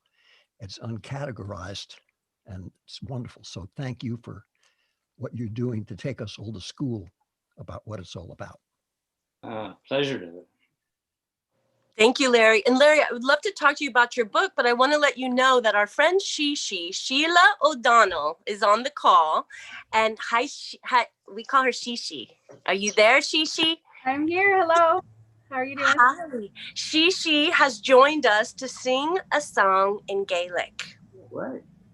Hi, Larry. It's great to see you. And I've definitely seen Black 47 many times in Chicago and at the House of Blues on a St. Patrick's Day. I'm pretty sure in LA, all different places. So it's wonderful and an honor to be here, and great to see you, David. I know we met over the phone one time. So Pamela asked me to sing a little song. I know 100 Irish songs, but not in Gaelic. There's only a few I know in Gaelic. And we need some Gaelic, Shishi. Can you tell us first about your father, Sure. please? My father came over from Ireland, a small town called Kilcar on the northwest coast of Ireland. And he moved, when he was 25 in the 60s, he moved to New York to play accordion with the big bands. So music was a huge part of my life growing up, and he taught me a lot of the Irish songs and brought me everywhere as a child singing Irish songs when Irish eyes are smiling, and also the real Irish songs. And there were a few Irish songs. There was one Irish song I learned phonetically. I do know a few basics of Gaelic, but I never really learned the language. But I learned a song phonetically to show my dad, look, I can sing this song and it's about you, because my dad's name is Sean, but in his small town, there were two pipers in the band. One was called Jan Bon, which is fair Sean or blonde Sean. That was my dad. The other one was Jan Rua, which is the red hair one. So that's how they separated the two. So I found this song called Jan Bon, and I learned it phonetically from a dervish song. And I sang it at some event, and I'll just sing a little bit of it, and then I'll tell you what it means, because it's kind of funny. Young bon badadum, young bon bregni, young bon badadum, a starsa coca femme. The Jasadasa Karakim, the Jasadasa Kidan, the Jasadasa Karakim. Hachelena Kida, young bon badadum, young bon bregni, young bon badadum, a starsa coca femme. So I sang it and I was all proud. And when we figured out what it was saying, he was a little embarrassed, because it's actually saying, blonde Sean, tease me. Blonde Sean, kiss me. Take me in basically take me in the barn and have your way with me. So it was so funny. And he was kind of like embarrassed, but like, great. I'm so glad that you learned that. It was very, very funny. So it's just a cute song. But I do sing a lot of Irish songs over the years. And I did an Irish album in 2001 at Celtic Fest in Ireland. I had it out at Tower Records. So I love everything about the Irish songs. I love so much, and the Irish people. And I need to learn a lot more about Jack Kerouac, that's for sure. And Pamela's going to school me because I'm a little behind in that. But I love everything you guys are up to. It's wonderful to pop on and give my little bit of my story. Thank you so much, Shishi. Thanks for inviting me. Yes, Bravo. thank you. That was That beautiful. was nice. When I called Shishi to ask her about Larry, and I said Larry's last name, I said, what does that mean? And so Shishi looked it up, actually, and it was various forms of black. And I was wondering, Larry, if that's your birth name, actually. And what is this Black Irish stuff? Well, in Gaelic, it's Cír Dú Wine, which is Cír Dú is jet black. And the Curwens were one of the tribes of Galway. I think there were 12 tribes, and the Curwens were the only Gaelic tribe. The other tribes were Norman. And for some reason, I don't know why, they were allowed in the city. So if you're in Galway, you'll see a place called Curwens Lane, which is very old. The Black Irish thing, well, you know, I did a lot of research into the Black Irish because in the play I did called Hard Times, which is now called Paradise Square, and it'll be going to Broadway next year. It's about amalgamationism between the Irish who arrived around the time of the famine in the 5 Points in New York, and the African Americans who had, many of whom had come up from the South, and others who had been born in New York. And the Irish were the lower class, and they married up into the Black class. And I think that's part of the Black Irish. So that lasted until the draft riots in 1863. And at that point, then the Irish and the Black Americans split totally. But up until then, in the 5 Points. So it's partly that, and it's partly then back in Ireland that the Spanish Armada is supposed to have, well, they lost some ships in the Northwest coast, and that the men who came ashore married Irish women, and that's the other Black Irish. So there's a lot of it. Can I make a suggestion? Because every week we always have people in the audience, bless your hearts for coming and sitting there on Zoom and cooling it. And we never know who's there, but I saw that Jeremy Rayner was there, and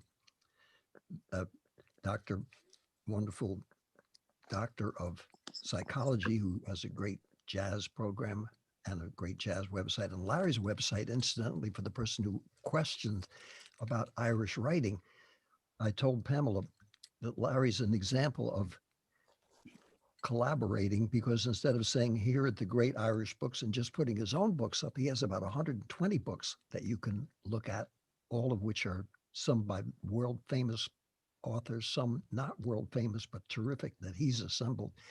But if we could have some people in the Zoom audience ask us a few questions, ask Larry something, this is your chance. If you're not lucky enough to get to hang out with him, you can do it now. So anybody in the Zoom, please raise Just your hand. And our unmic genius, yourself. Anthony will see you raising your hand, and he'll turn on your microphone, and I'll be quiet and listen. I'll learn Right. something too. We have to unmic ourselves. Hello. Larry, yeah. Thank you so much. You're quite a storyteller. I now realize, I just turned 80 yesterday, and I realize what a tamed life I have led. Happy birthday to you. Happy birthday to you. Happy birthday, dear Happy like Dr. my Harrison. Life, thank you. I feel like my life has been very tame after listening to you, Larry. It was great, though, you know. And believe it or not, my great-grandfather on my father's side was Irish. His name was George Hart. And I don't know where he came from in Ireland, but that was my great-grandfather. From my father's mother's father.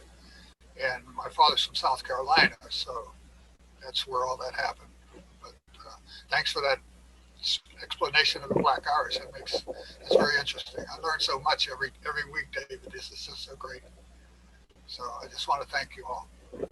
Pleasure. There was so much intermarriage between Irish and African Americans right through, from the 1700s, but it really happened in the years between, say, 1840 and 1863.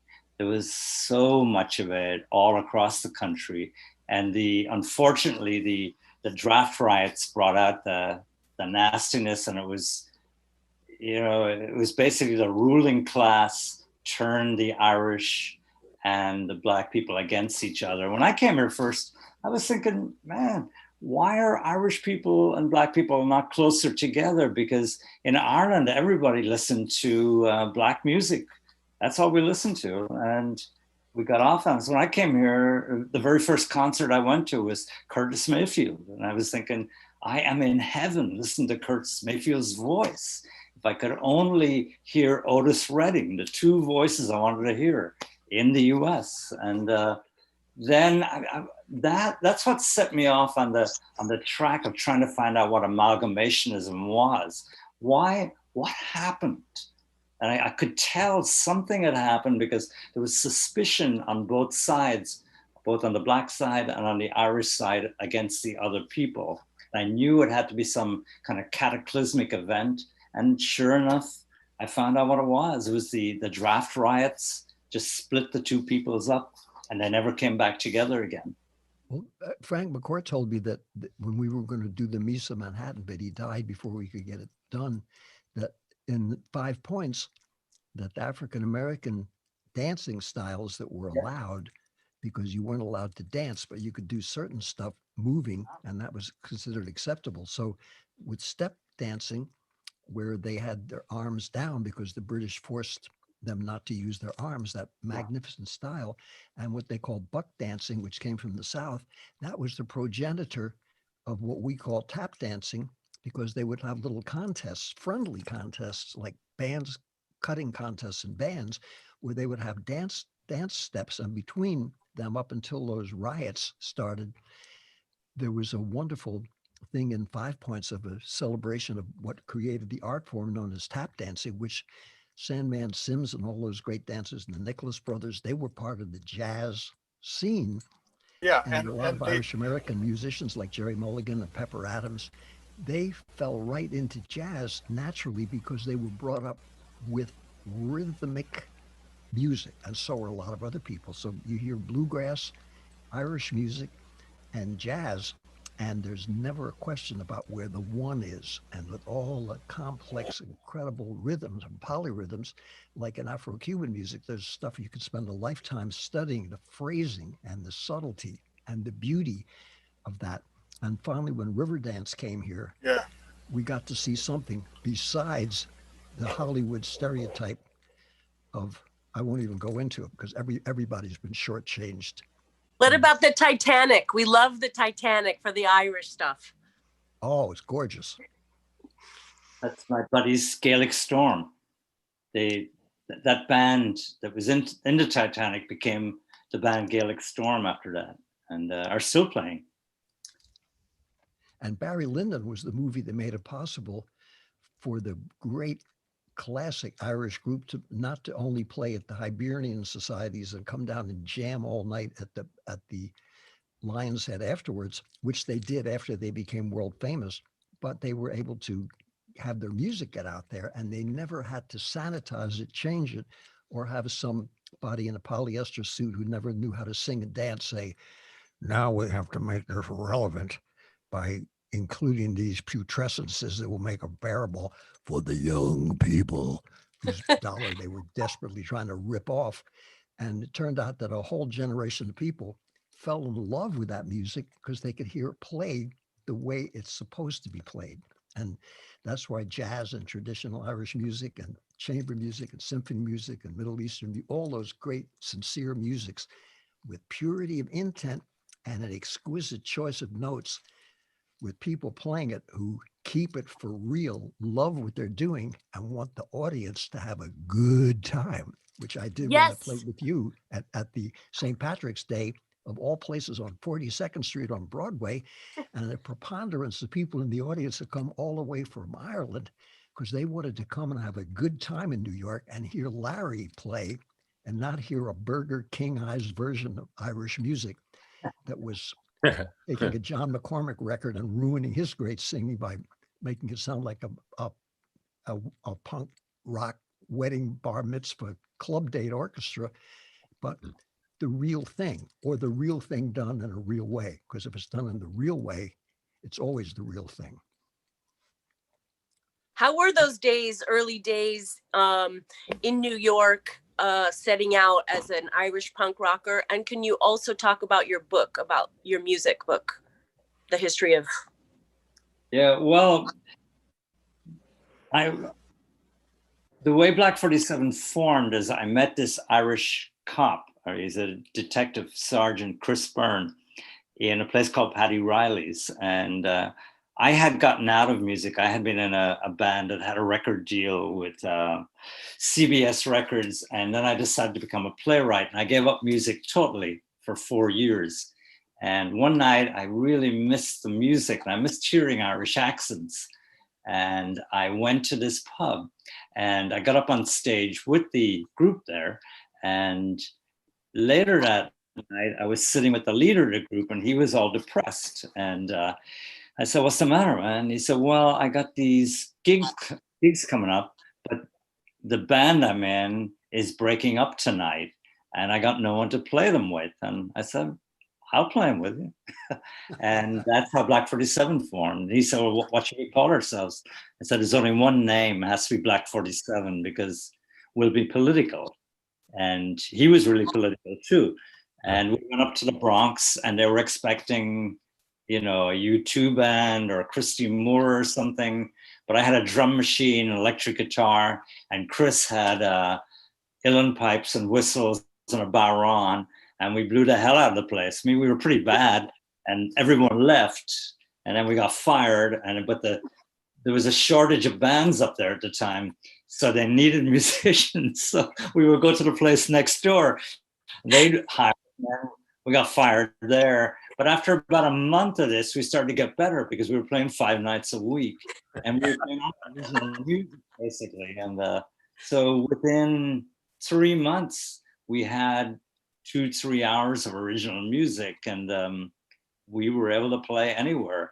We went to London to play with the Pogues and we were booed off as we were going on the stage. And we were just so strong at that point. I remember going over, tapping on the microphone and thought, great. And they're booing, they're shouting, "Get off, get off. We want the Pogues." And I went over and I turned my amplifier up to 10. I put all my pedals up to 10. And then I hit a big E chord and it went through the room. People were like that. And I was like, and I said, "Now, motherfuckers, we'll play. Shut up." And after playing the Bronx, you know, nobody could get at us because, you know, they had security guards to protect the Pogues. I knew I could do anything. You know, no one was going to get me. You know, in the Bronx, you had to be kind of careful because some big Irish construction worker could just walk right up and give you a punch in the head. So you had to be able to move in certain ways.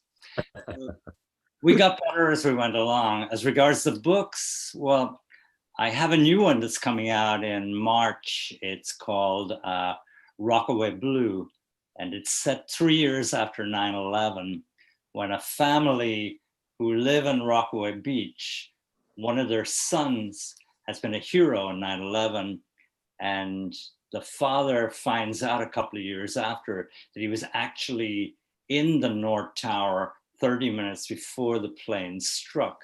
So what was he doing there? And it's a whole mystery to find out. But at the same time, it's about the family and the father's difficult relationship with his son, but yet he has to kind of clear the son's name. And it's kind of involved. And then there's other books of a history of Irish music, I think you asked about. And that's a big fat book. That's a big book. Yeah, but it's basically only the history of Irish music as I've known it. It's a history of Irish music, not the history. So it's because I do a show on Sirius XM called Celtic Crush, and I realized that I kind of knew so much about different performers, having played with them down the years, that what would it be like to do a book that you're getting from a musician's point of view rather than from a music writer's point of view, and not telling stories about on the road, that type of thing or anything, but what those people think about the music. Because say for instance, even with the Pogues, I got to play with them a lot, become friends and watch them and realize what influenced them. Not just about Shane's drinking or his lack of teeth or anything, but what drove him to become a musician. That was what I was interested in. And that's what that book is about. Just different, Irish musicians I've known over the years or have wished to know even. So, yeah. That sounds fantastic.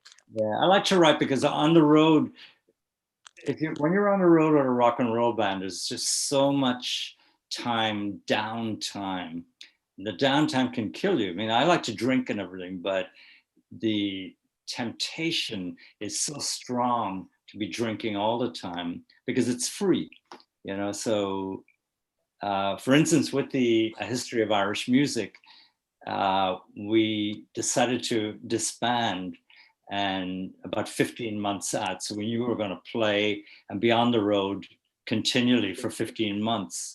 So I thought I got to have something that will send me back to the hotel room rather than stay in the bar, too much after. I always went out for a couple, but I either wanted to go back and write at that time or go to bed and get up at 5 or 6 in the morning and write the book then. So it was written in 15 months on the road, and I don't remember writing any of it. I'm not even sure what's in the book at this point. But if people seem to like it, that's good.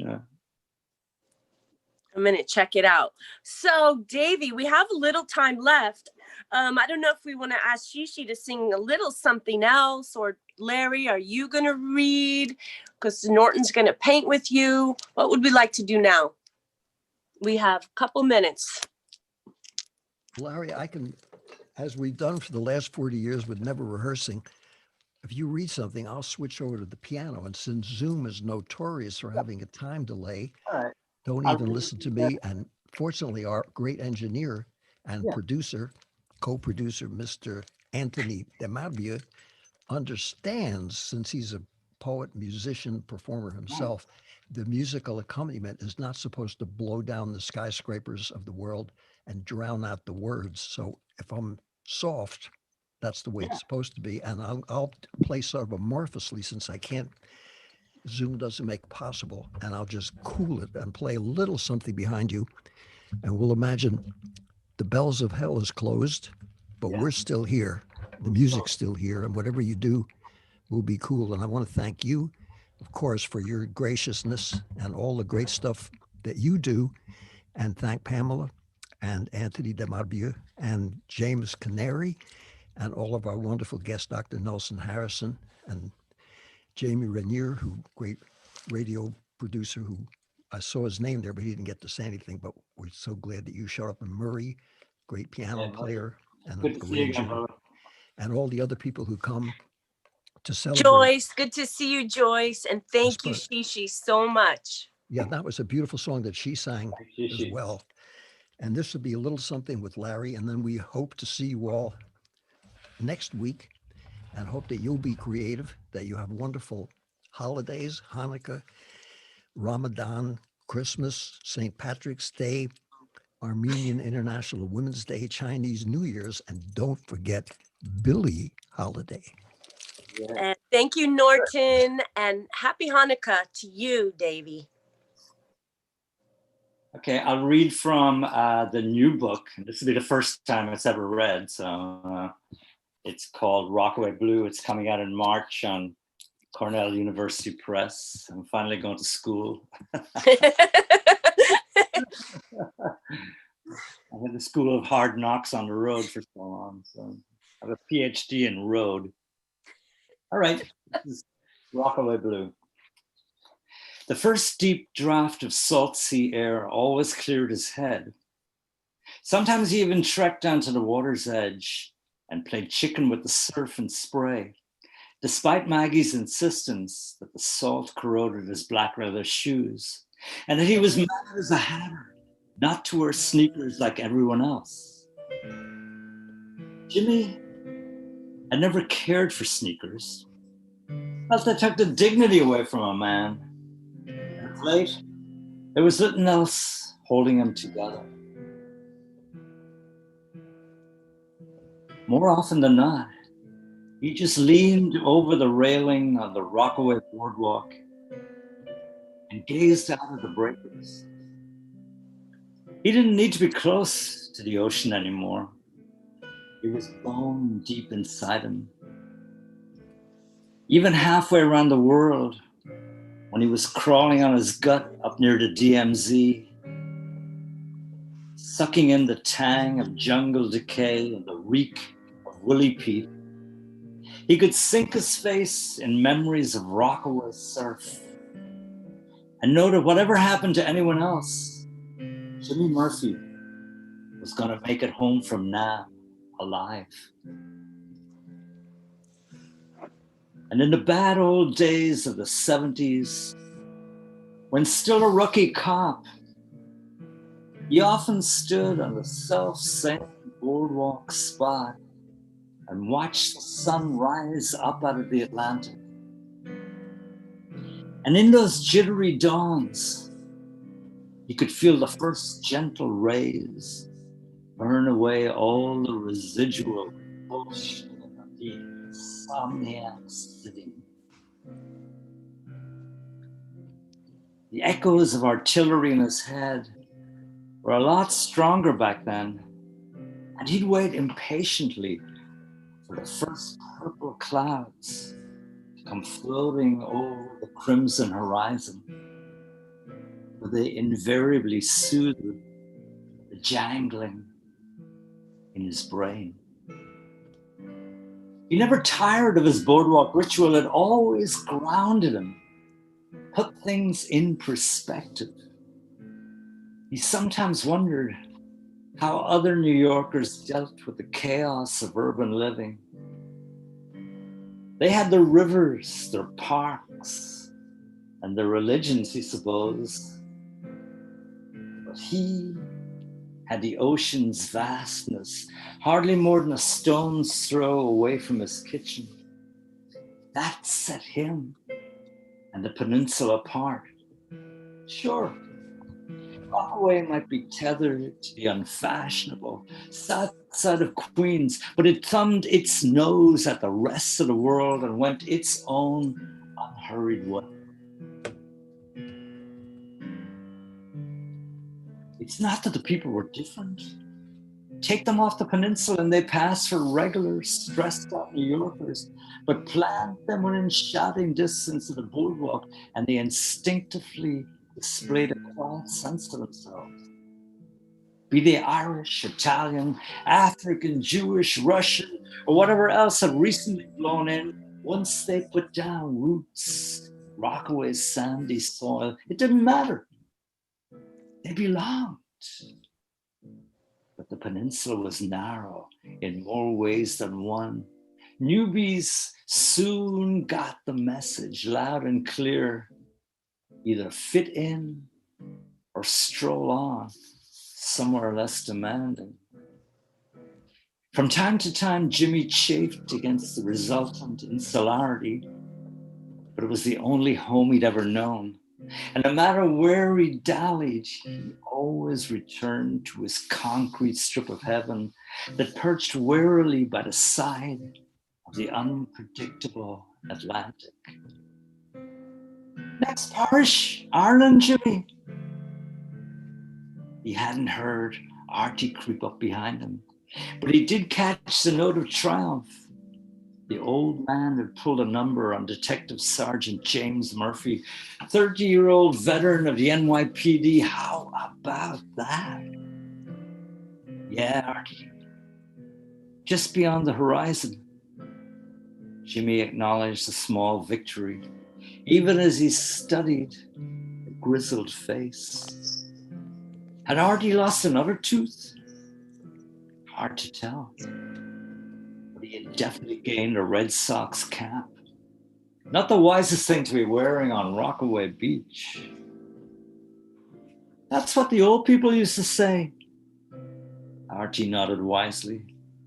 Yeah, when they came over, right? Always the same exchange while the old man screwed up his eyes and stared out into the sun, trailing for those elusive 40 shades of green 3,000 miles away. You'll never make it over there now, Archie. But you wouldn't like it anyway. No shillelaghs, no leprechauns. They barely even notice St. Paddy's Day except to make fun of Yanks looking for green beer. All a mirage. Something constructed out of the moon dust and memories of homesick old Irish immigrants. How's Maggie, Jimmy? She's fine, Art. Just fine, babe. For the first year or two, that question had set him on edge, even coming from a harmless old beat book. But on this May Day, 2004, almost 3 years ago, things weren't years back. Maggie was a whole different kettle of fish. She caused a sensation, bawling her head off on the boardwalk when everyone else was taking their lunch and sucking up after the big band. Mrs. Maggie Murphy, the English teacher at Stella always available. Well, just the right hint of makeup. I would have expected it. The whole beach felt mad for the Murphys. It felt bad for the Murphys.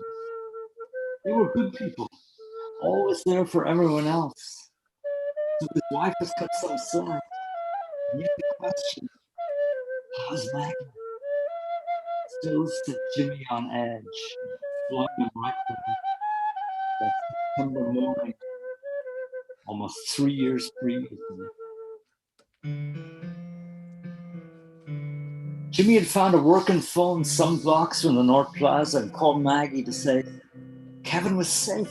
Someone had seen him up around Canal Street evacuating residents with his fire crew. I know, he called and told me he was okay, but where's Brian? Where's Brian? Maggie had kept repeating as the line crackled, cutting in and out.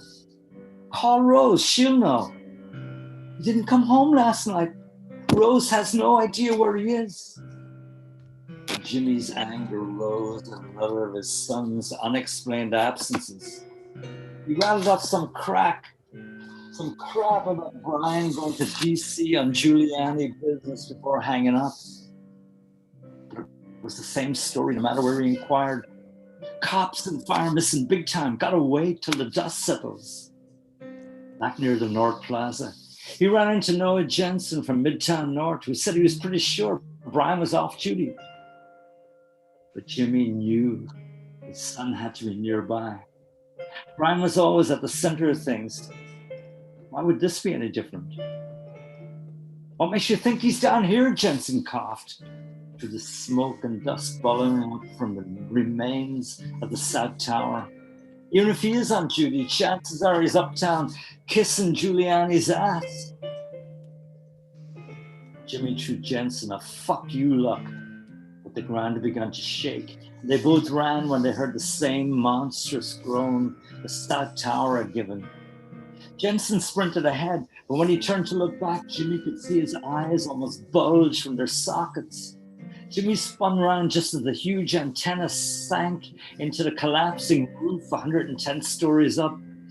Then the North Tower trembled before it tumbled methodically down, sending a wind howling across the plaza and canyon of lower Manhattan. Jimmy surrendered to it and ran through clouds of dust.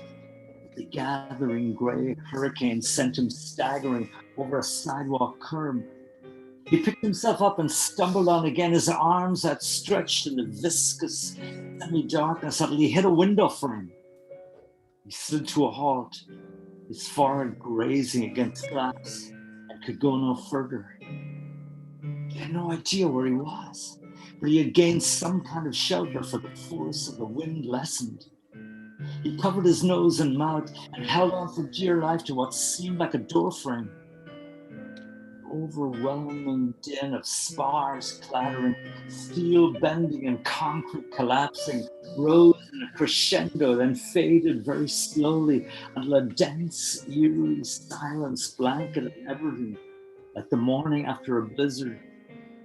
He stayed in the doorway, scared out of his wits to move or even turn around. Finally, when the smoke and choking filtered thin somewhat, he wearily inched out into a big, dusty, plowed-up graveyard, where once two gleaming towers preened, boasting of their strength and permanence. Now only a couple of gaping walls stood. The glass from their cathedral-like windows pulverized and floating about in the poisonous, powdery grime. Men were already clawing at twisted steel beams, slabs of rock and mountains of rubble, and everywhere a smell like kerosene from the thousands of gallons of jet fuel, coated in fine white dust, his throat drier than it had ever been. He raised a yell that sounded more like a whisper. "Anyone see Lieutenant Brian Murphy?" No one paid any attention. They were all looking for their own people. Finally, he ran into a Port Authority sergeant that Brian used to hang with when they were kids at Regis. Said he'd seen him escort a group of people out of the tower only minutes ago. He was okay and that Jimmy should haul ass out of there. The street was about to collapse. Jimmy kept searching and asking, clambering over huge slabs of concrete and metal spars, and it was all bedlam with everyone else searching and asking too. Then he saw young Shay Kennedy from Long Beach.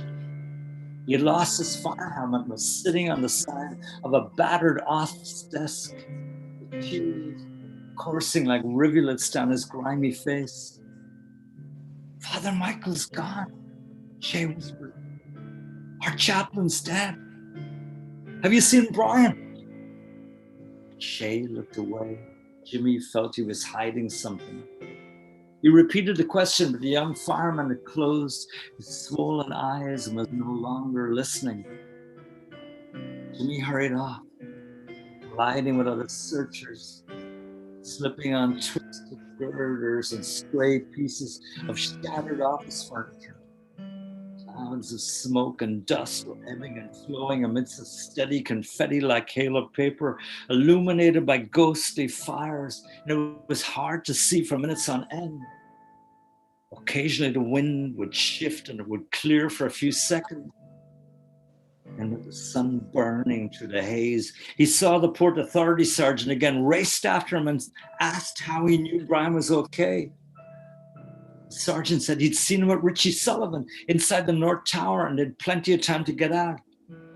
What the hell does that prove? Where's Sullivan? Where do you think, the sergeant said? He lifted an imaginary drink to his lips. "Fucking asshole," Jimmy said. The sergeant grabbed Jimmy by the dusty lapels. "What are you cursing at me for? I'm just telling you what I know." But Jimmy had met Sullivan. He knew exactly where he'd be, in one of two nearby Irish pubs. The first was closed, but Jimmy glimpsed his own reflection in the darkened window, and it scared the hell out of him. Grime and dust, head to toe, eyes blazing like some maniac. He found Sullivan and Kelly's of Cedar Street. The bartender was locking up, dumping envelopes stuffed with cash in a backpack.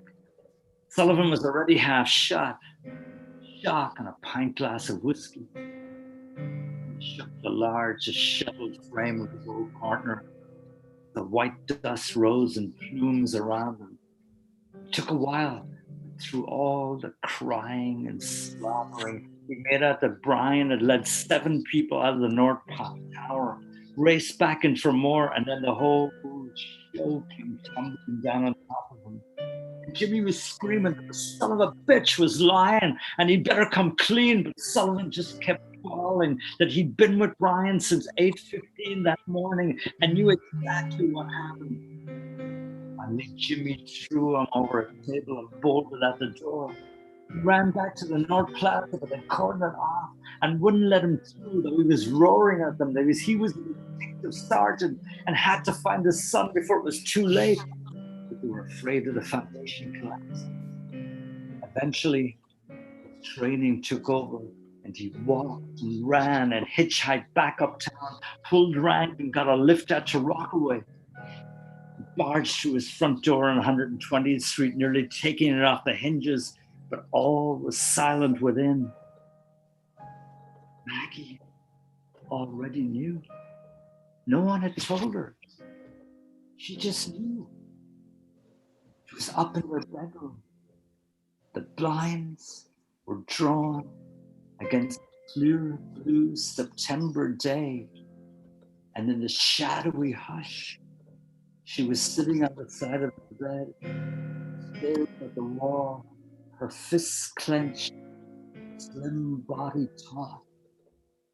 She didn't say anything, not a word, nor did he speak to her. The room was so quiet. It was like the birds would never sing again. Tears and the acres of emptiness would come later. But at that moment, he prayed to God. He'd never hear quiet like that again.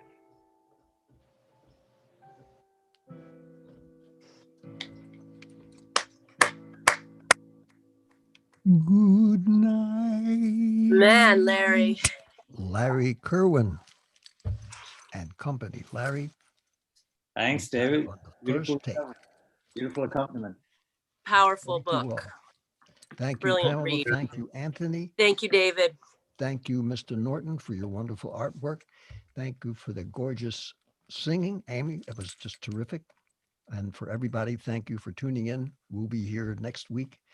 And Larry will be sure to come and see you to get your books, hopefully to come on tour with you someday when you're taking everyone around Ireland.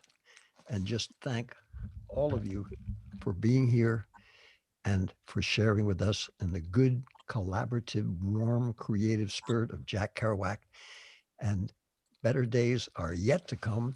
And we're entering a big flash, ladies and gentlemen, into the roaring 2020s. So we're in the new roaring 20s. The good times are yet to come.